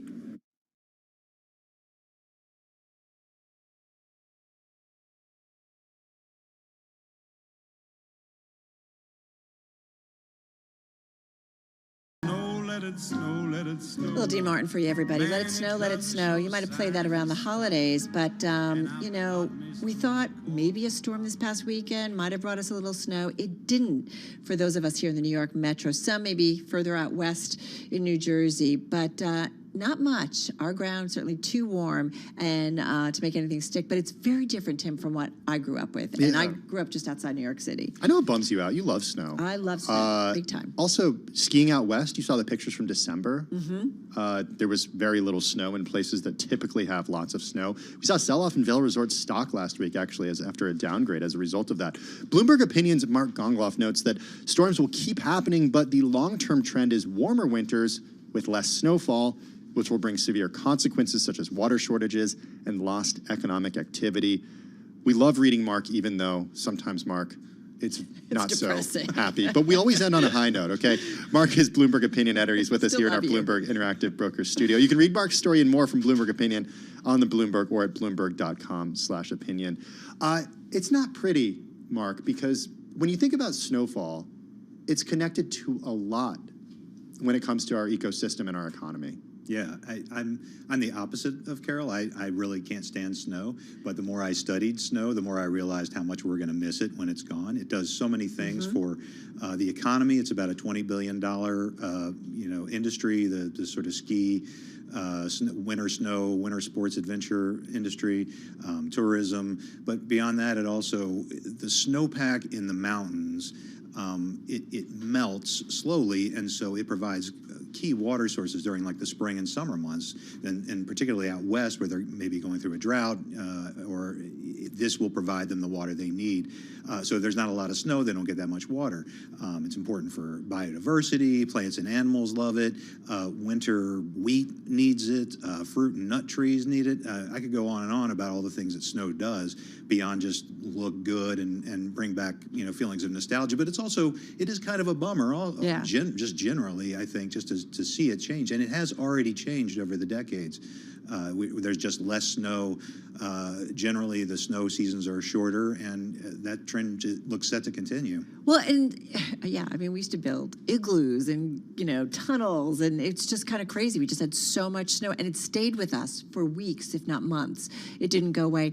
Having said that, this idea, I always think about, Mark, years ago, people just, you talk about water being this precious, important commodity that we could run out of. And I feel like maybe not, but it feels like we are certainly having conversations around that for certain areas of either our country or just around the world. For sure. The Colorado River and California and so much. Panama Canal. Well, there's that. And I've just been talking about the U.S. so far, but this also applies to Europe. We've seen rivers running dry in Europe. They also depend on a lot of snow melt. This goes all the way across to China. But particularly in the northern hemisphere, and unfortunately, the colder the places are, the faster they're warming. And winter is warming faster than other seasons, and colder places are warming faster. Now, some of these colder places will still get snow, because one of the weird things about climate change is that the atmosphere holds more water because it's generally warmer. And so if you're far, far north and you get a storm, you'll get dumped with a lot of snow. The Great Lakes Chicago could end up dumped with a bunch of snow because the Great Lakes won't freeze, but that causes lake effect snow to be heavier. So it does weird things, but overall the trend is less of this stuff. And so we need to plan ahead for that. We need to figure out what we're going to do. And we're doing that, right? Well, sorry, a little sarcasm. Right, yeah. I mean, unfortunately, we are to some extent. I mean, we're in the Colorado River area. Those states and the federal government are trying to bang out agreements to use less water. Arizona is taking care of its precious water. So there are on the local level things that we're trying to do. But the biggest thing that we need to do is to sort of put the brakes on heating up the planet, and that is moving a little more slowly. Are we doing that, Mark? Are we heating up the planet, or are we not heating? Are we putting the brakes on heating up the planet? We're tapping the brakes gently when we really kind of need to be slamming them, I think. Yeah. Well, I was just thinking about like Mark's story. Then we had that other story that you and I were floating around with, that how scientists are already getting ready for a record-breaking heat once again this year. Yeah, so Mark, connect that to us to climate when we think about temperature and weather and climate, because I think there's a lot of confusion out there. Like if there's a big storm this year here in New York, guarantee you'll have people on Twitter who are saying, and politicians even, who will come out and say, yeah, Trump has done this in past years, saying, oh, where's the global warming? Yeah. That sort of thing. So to make the connection for us, talk about the trend. Yeah, and I've gotten them in my email inbox all day today. Hey, it snowed here by me. I mean, the thing is that, it snowed like a foot in upstate New York. It's still going to snow. This year could be the hottest year on record, partly because we have an El Nino weather pattern going on. The weather is crazy and it's unpredictable, and climate is very chaotic and complex. So you have to look at very long-term trends. And so, yes, we could hit a record high in temperatures this year and then go back down next year when La Nina comes back or whatever. And we could have big snowstorms, and these things will keep happening, but the thing is that they're going to happen less often. And the weather will become more chaotic, but you can look at the long-term trends and see less snowpack, less snow when it falls, heavier snow when it falls because it's just wetter, more rain. You can look across the United States and see more rain than snow, just on and on with those things that you see. And the global temperature is also creeping up steadily when you look at the averages over the long term. I feel like the trends are so clear. So when you think about policy and smart policy, how does it have to be developed? Is it state by state, or does there need to be kind of a federal, you look at the United States to say, hey folks, and there is, I'm sure, but I mean, even in a deeper way of saying we've got to think about this as a nation in terms of where water supplies are, or where there aren't, or where there's going to be significant changes. Yeah, I mean, it's a whole of economy kind of solution. And, you have to have government providing some incentives. The green energy industry, renewables, EVs, they all have a certain amount of momentum, and they are growing. And there is when it get toward more positive stuff, there is possible for like hockey stick-like growth in these things, but they often need assistance or encouragement from bigger governments, and that could be state governments like California, which is obviously by itself would be one of the biggest economies in the world, but the U.S. government, all of these things are sort of working together to sort of provide these incentives to help get private money involved too, for these solutions. Does it make you worried? Well, for sure, yes, it makes me worried. But again, I guess if I'm trying to be optimistic about it, it makes a lot of people worried, and it's making a lot more people worried now than it did maybe 10 years ago. Yeah. And so you are seeing more money and more attention going into these things. And when people see the effects firsthand, when we see wildfire smoke in the streets and we can't breathe and we're running out of water, it focuses people's minds on solutions. You talk about that a lot, Carol, that, over the summer, seeing those red skies was something visceral, but I don't know if it makes us change our behavior. Maybe it makes us change the way we vote. I don't know. I still don't have an EV. Yeah. Yeah, but you also didn't buy a new car in the last, That's true. So they're very expensive. Yeah. And so it's one of the problems like this we need to solve. Come back soon, because I know that this is something we certainly are interested in. We know the audience is. Bloomberg Opinions, Mark Ungluff joining us here in studio. This is Bloomberg.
markets, headlines, and breaking news 24 hours a day at Bloomberg.com, on Bloomberg Television, and the Bloomberg Business app. This is a Bloomberg Business Flash.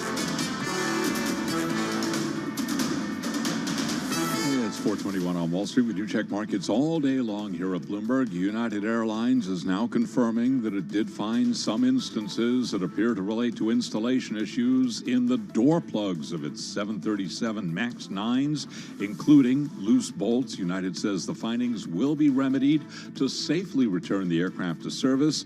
As of today, United had to cancel 200 MAX 9 flights. UAL shares up today by 2.8%, while Boeing was down by 8%. A rally in big tech sent stocks higher at the start of a week that will bring key inflation data on Thursday. And, of course, bank earnings on Friday. Today, the S&P climbed 66 points, up 1.4%. The Dow was up 216, up 0.6. The Nasdaq Composite Index up 319, a gain today of 2.3%. 10-year yield 4.01%, with a 2-year 4.36%. Spot gold down $16 the ounce to 2,028, drop there of 0.8%. Bitcoin surging 6.1% right now, 46,951 on Bitcoin.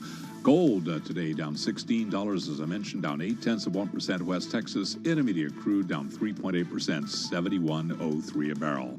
Apple's first major new product in 9 years arrives on February 2nd, setting the stage for what the company hopes is a new era after the iPhone. The Apple Vision Pro is a $3,500 mixed reality headset. Today, Apple shares are up by 2.4%.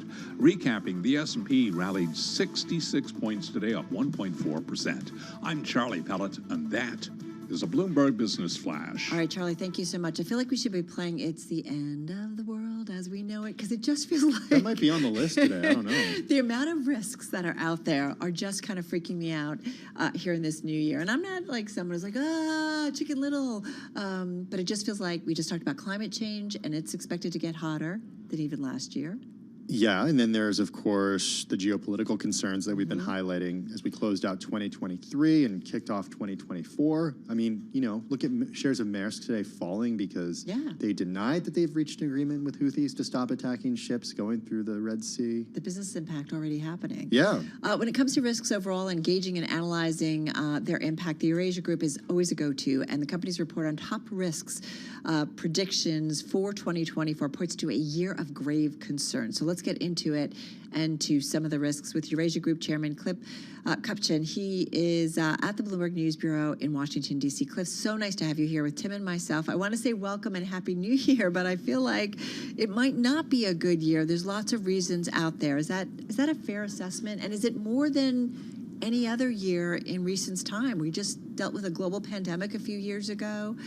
You know, go back in 2008, we had a global financial crisis. We've had some really big things that we've had to deal with as an individual, as an American, as a global citizen. I think what separates this year from recent years is the number of wars going on. We have two kinetic wars going on, Ukraine and Israel, Hamas. And that's a lot of wars. I think we have to ask ourselves, why two kinetic wars? But in addition, and the way we like to think about this report, there's really three wars. It's the two I've mentioned, and about to begin is the U.S. against itself, which in many, many ways will be the world's more serious war because it pertains to the world's lone remaining superpower.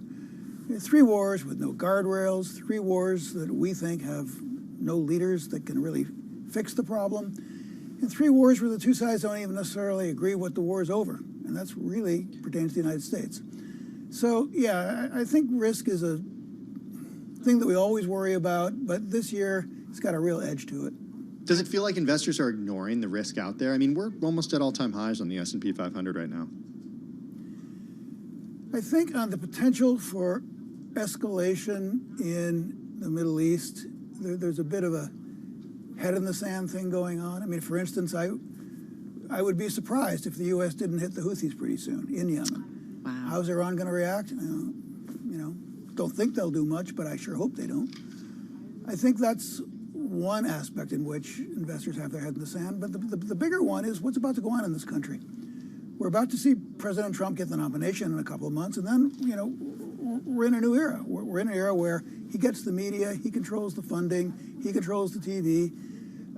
He'll pressure on Biden to do something on Iran, because Trump will be way to the right of him on Iran. The Ukrainians are going to wonder if they're ever going to see another dollar from this country again, which I think is a very good question. So I think the main risk that, at least over the medium term, the U.S. isn't going to tank anytime soon, but if we see another Trump presidency, I think everybody's going to ask themselves, is the U.S. good for its promises?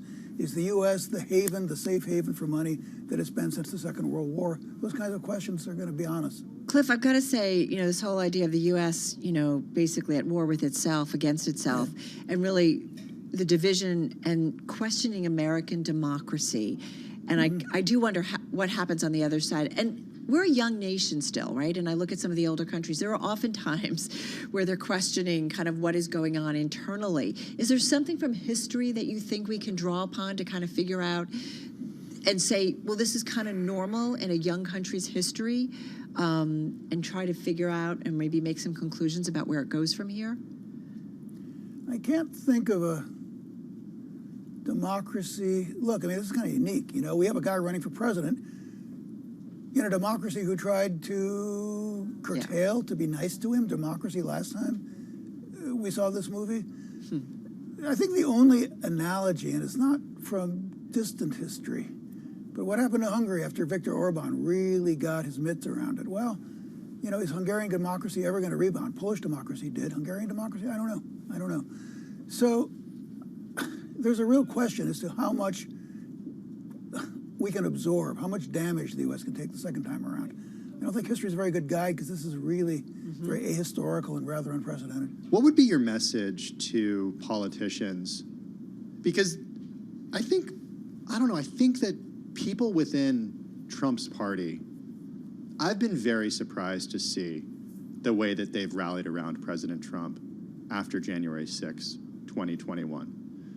There are many, many politicians out there, including those running against him, who would support him to be the nominee. What would your message be to these folks who studied at some of the nation's and the world's most premier colleges and universities, who have law degrees, who see no problem with another Trump administration? First, I would say don't take what you have for granted anymore. This is a very fragile democracy that was invented by a bunch of geniuses. When you think of how they sort of controlled human nature and the greed that's within all of us, but set up these checks and balances so nobody could really get away with it.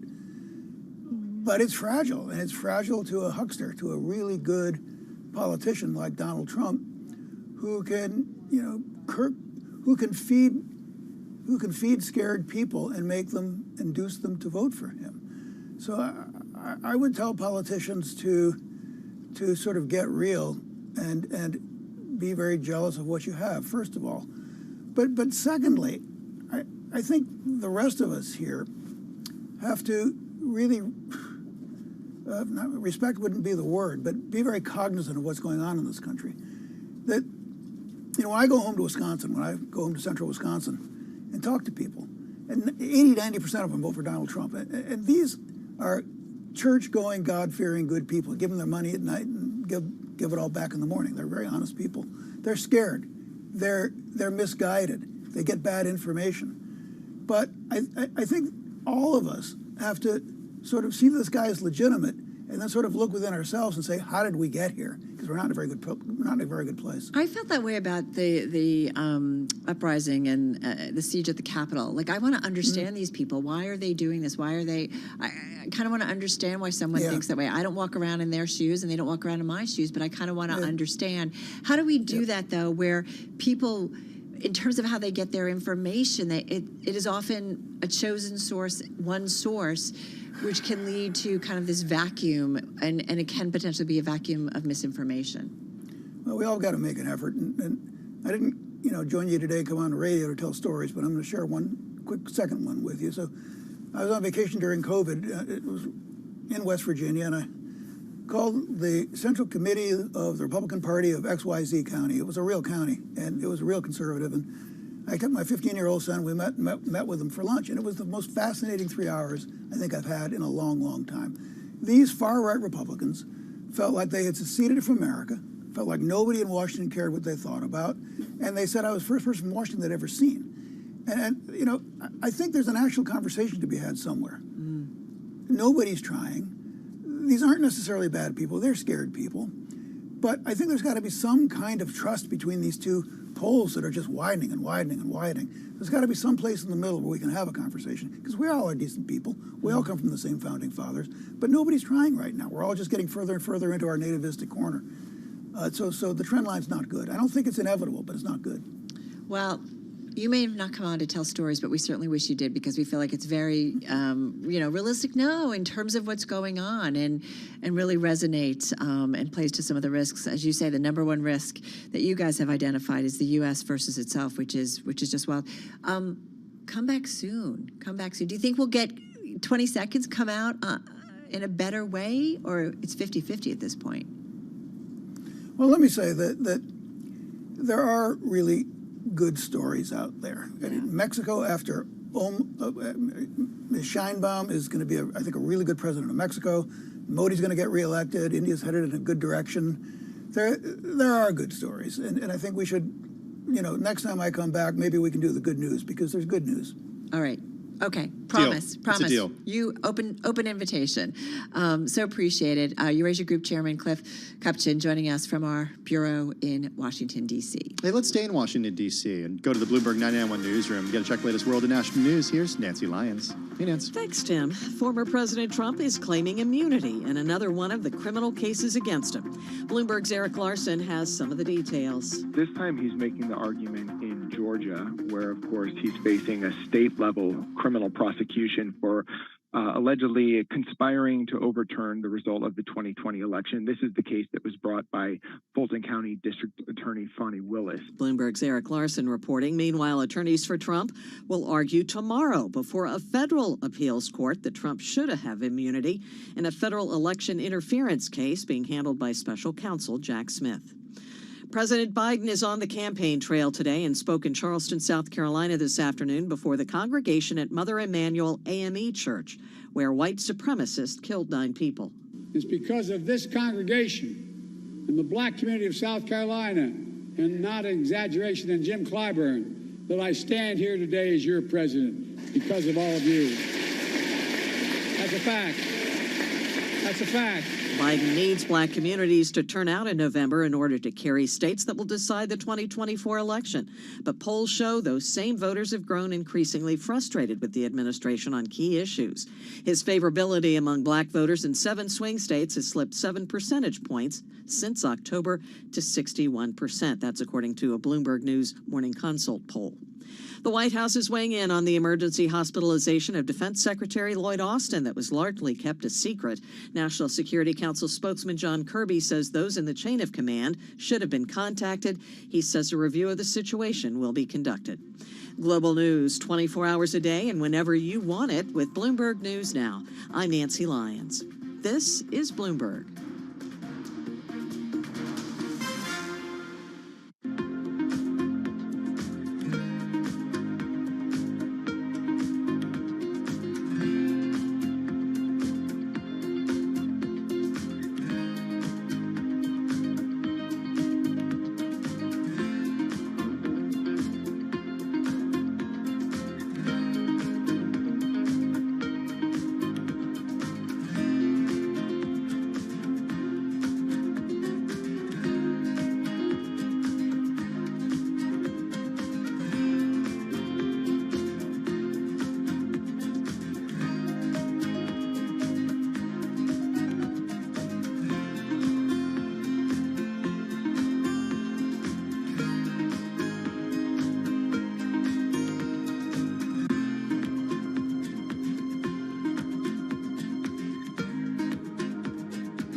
markets, headlines, and breaking news 24 hours a day at Bloomberg.com, on Bloomberg Television, and the Bloomberg Business app. This is a Bloomberg Business Flash. It's 4:40 on Wall Street. We do check markets all day long here at Bloomberg. Among the names reporting after the close of trading moments ago, Jefferies Financial Group's fourth quarter profit and revenue dropped as the investment bank continues to grapple with a deal slump, potentially foreshadowing how its bigger Wall Street rivals fared amid the prolonged drought.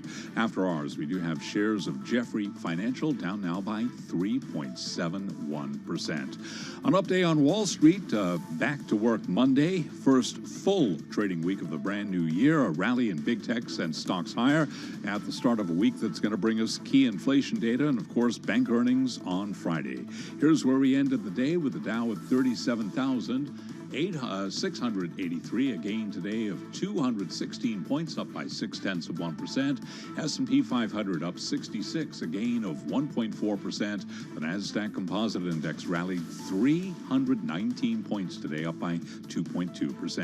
10-year yield 4.02% with a 2-year 4.36%. As for the overall market backdrop, Michael Sheldon is Chief Investment Officer at Hightower RDM Financial Group, and he was a guest right here on Bloomberg Business Week. Heading into 2024, I think more investors are sort of moving into the camp that the Fed could ultimately pull off a soft landing. So right now we're in the glass half full sort of category as opposed to the glass half empty. And there are certainly some positives out there, but obviously there are some headwinds. So it's early in the year so far. And you can hear more of the conversation on the Bloomberg Business Week podcast. You can download it wherever you get your podcasts. Spot gold today down 0.9%, 2,027 the ounce. Bitcoin up 6.7%, 47,221 right now on Bitcoin. Energy shares weighed on the S&P 500 as oil declined today. We had crude oil, West Texas Intermediate, down 4%, 70.87 a barrel. Among energy names today, ExxonMobil down 1.7%. ADRs of BP down 1.7%. Chevron down by 0.6%. Recapping stocks higher, S&P up 66, a gain of 1.4%. I'm Charlie Pelleton. That is a Bloomberg Business Flash. All right, Charlie, thank you so much. Carol Master along with Tim Stanovic live here on Bloomberg Business Week. Well, there's a couple of pretty big stories in the world of sports today. Golf legend Tiger Woods' nearly 3-decade partnership with Nike, you know, we've been talking about this, has come to an end. Woods saying this today. By the way, Woods signed his most recent deal with Nike worth $200 million back in 2013. $200 million is one number. $660 million is another number. That's his nearly 3-decade partnership with Nike. That's how much it generated for him.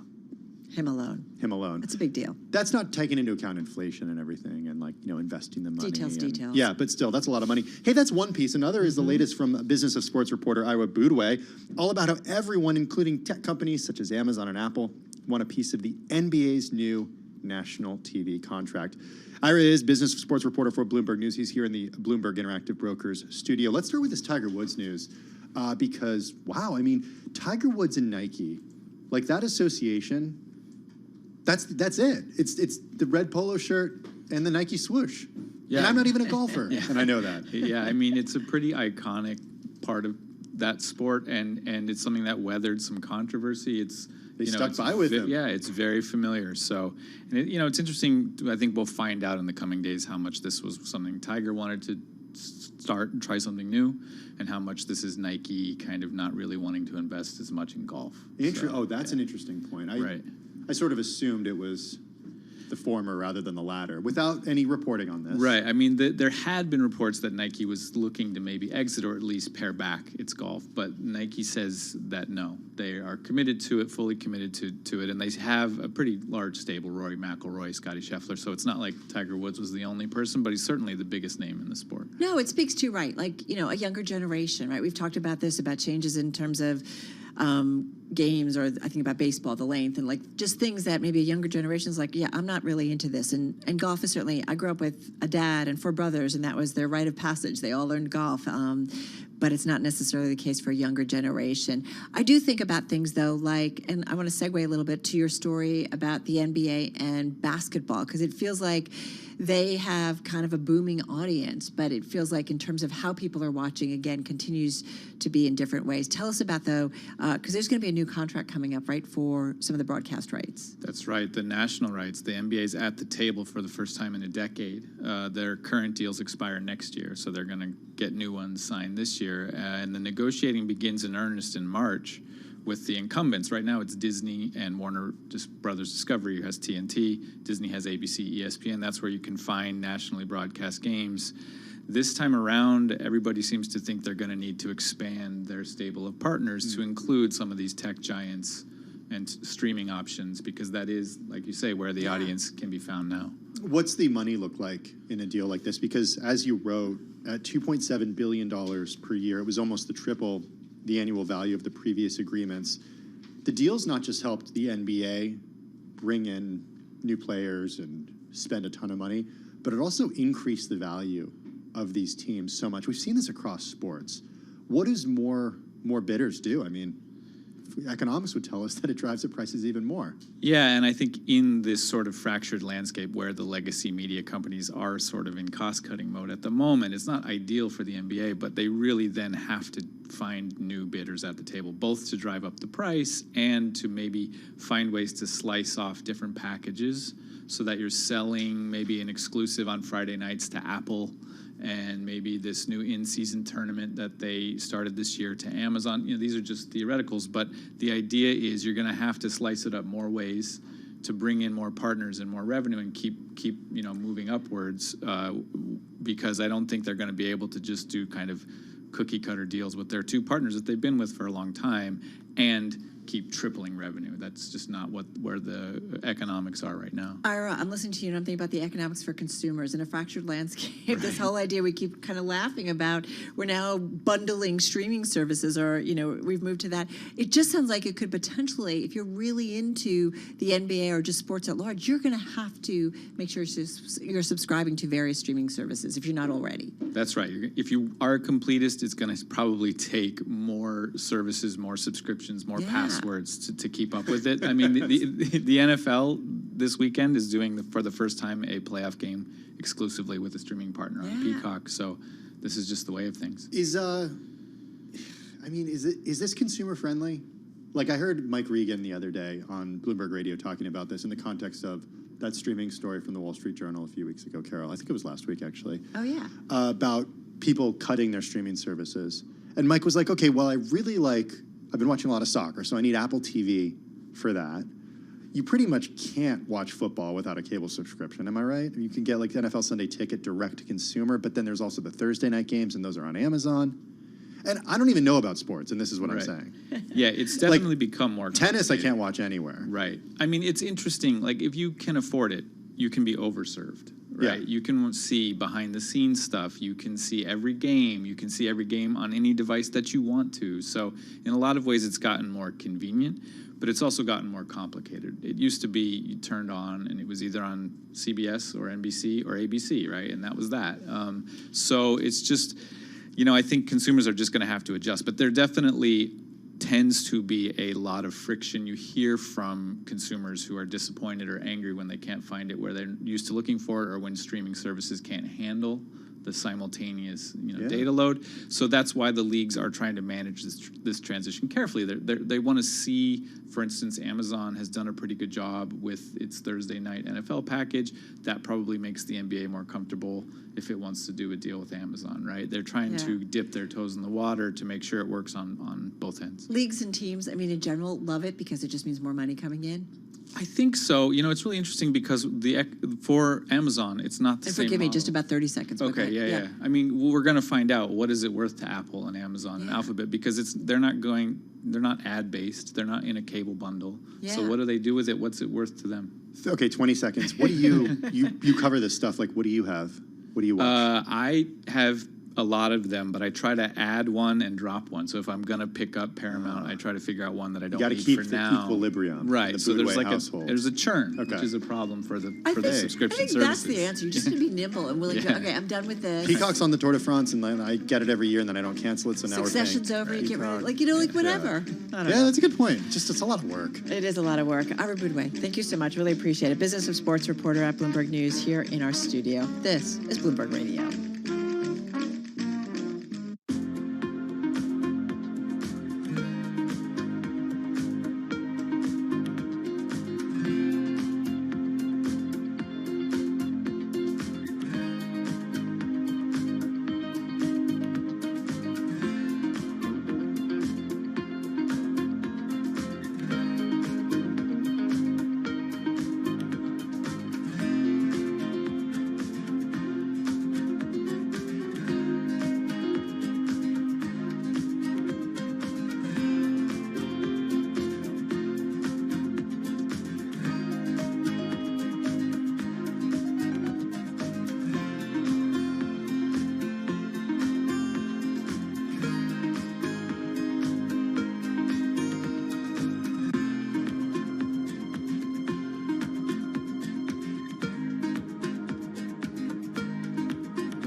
Your company news headlines on Bloomberg Radio.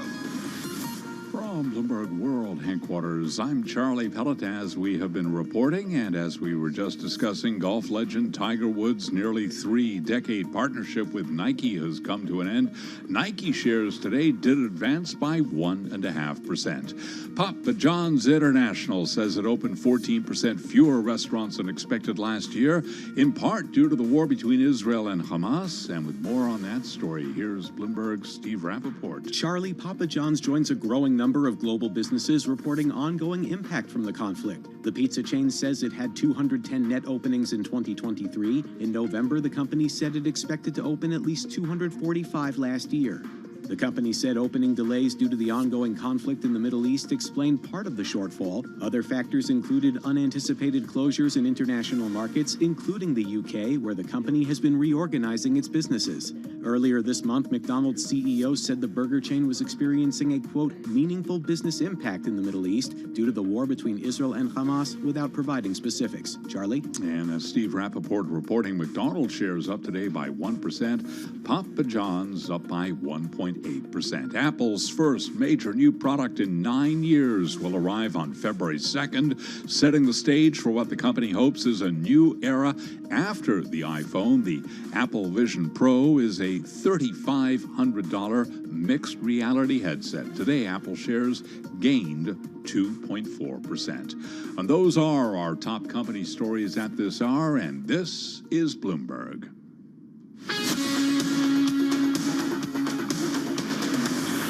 This is Bloomberg Business Week with Carol Messer and Tim Stenivek on Bloomberg Radio. All right, everybody, you are listening and watching Bloomberg Business Week. Carol Master along with Tim Stenivek. More Business Week to come in just a moment. But first up, let's get a check on world and national news with Nancy Lyons. She's in our D.C. bureau. Hey, Nance. Hey, Carol.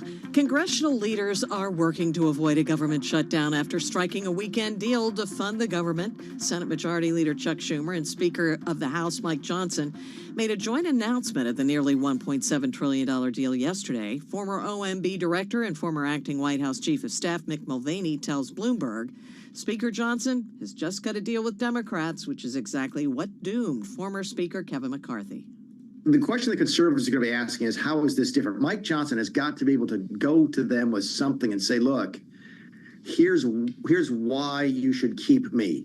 I've just cut a deal that does X, Y, and Z, and that is better than the deal you would have gotten under Kevin McCarthy, and that's why I should stay. Nick Mulvaney tells Bloomberg Sound On no deal will be made without some support from Democrats. President Biden is moving to win back black voters. He delivered remarks today at Mother Emanuel AME Church in Charleston, South Carolina, where a white supremacist killed 9 people in 2015. He says our country must deal with racism. All it is a poison. Throughout our history, it's ripped this nation apart. It has no place in America.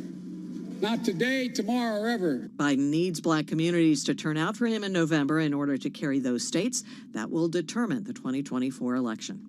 House Republicans are preparing to hold the president's son, Hunter Biden, in contempt of Congress for defying a subpoena to appear for a closed-door deposition. He did agree to a public hearing.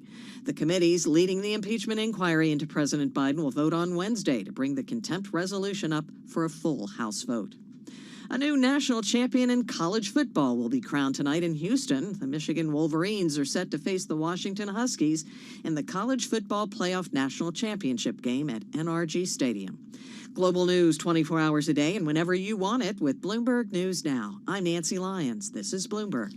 Now back to you, Carol and Tim. All right, Nance, thank you so much. Carol Master along with Tim Stenivek here in our Bloomberg Business Week studio. Looking forward to, we have a great conversation. We're going to talk politics in just a moment, but it's related to a specific book, but it's got you and me talking. We'll get to it in just a moment. What's on your radar? I want to talk a little bit about what's going on with some of these obesity drugs. Oh, okay, let's do that. So this story by our own Madison Muller and Cynthia Coons out today among the most read. It's how Eli Lilly isn't planning to make big acquisitions despite a months-long buying spree across the biopharma industry. Instead, the company's CEO, David Ricks, said that Lilly's sweet spot is early-stage deals that will give the drug maker access to new tech to make cutting-edge medicines. As we know, the JP Morgan healthcare conference is going on. Yeah. I mean, this is the healthcare conference.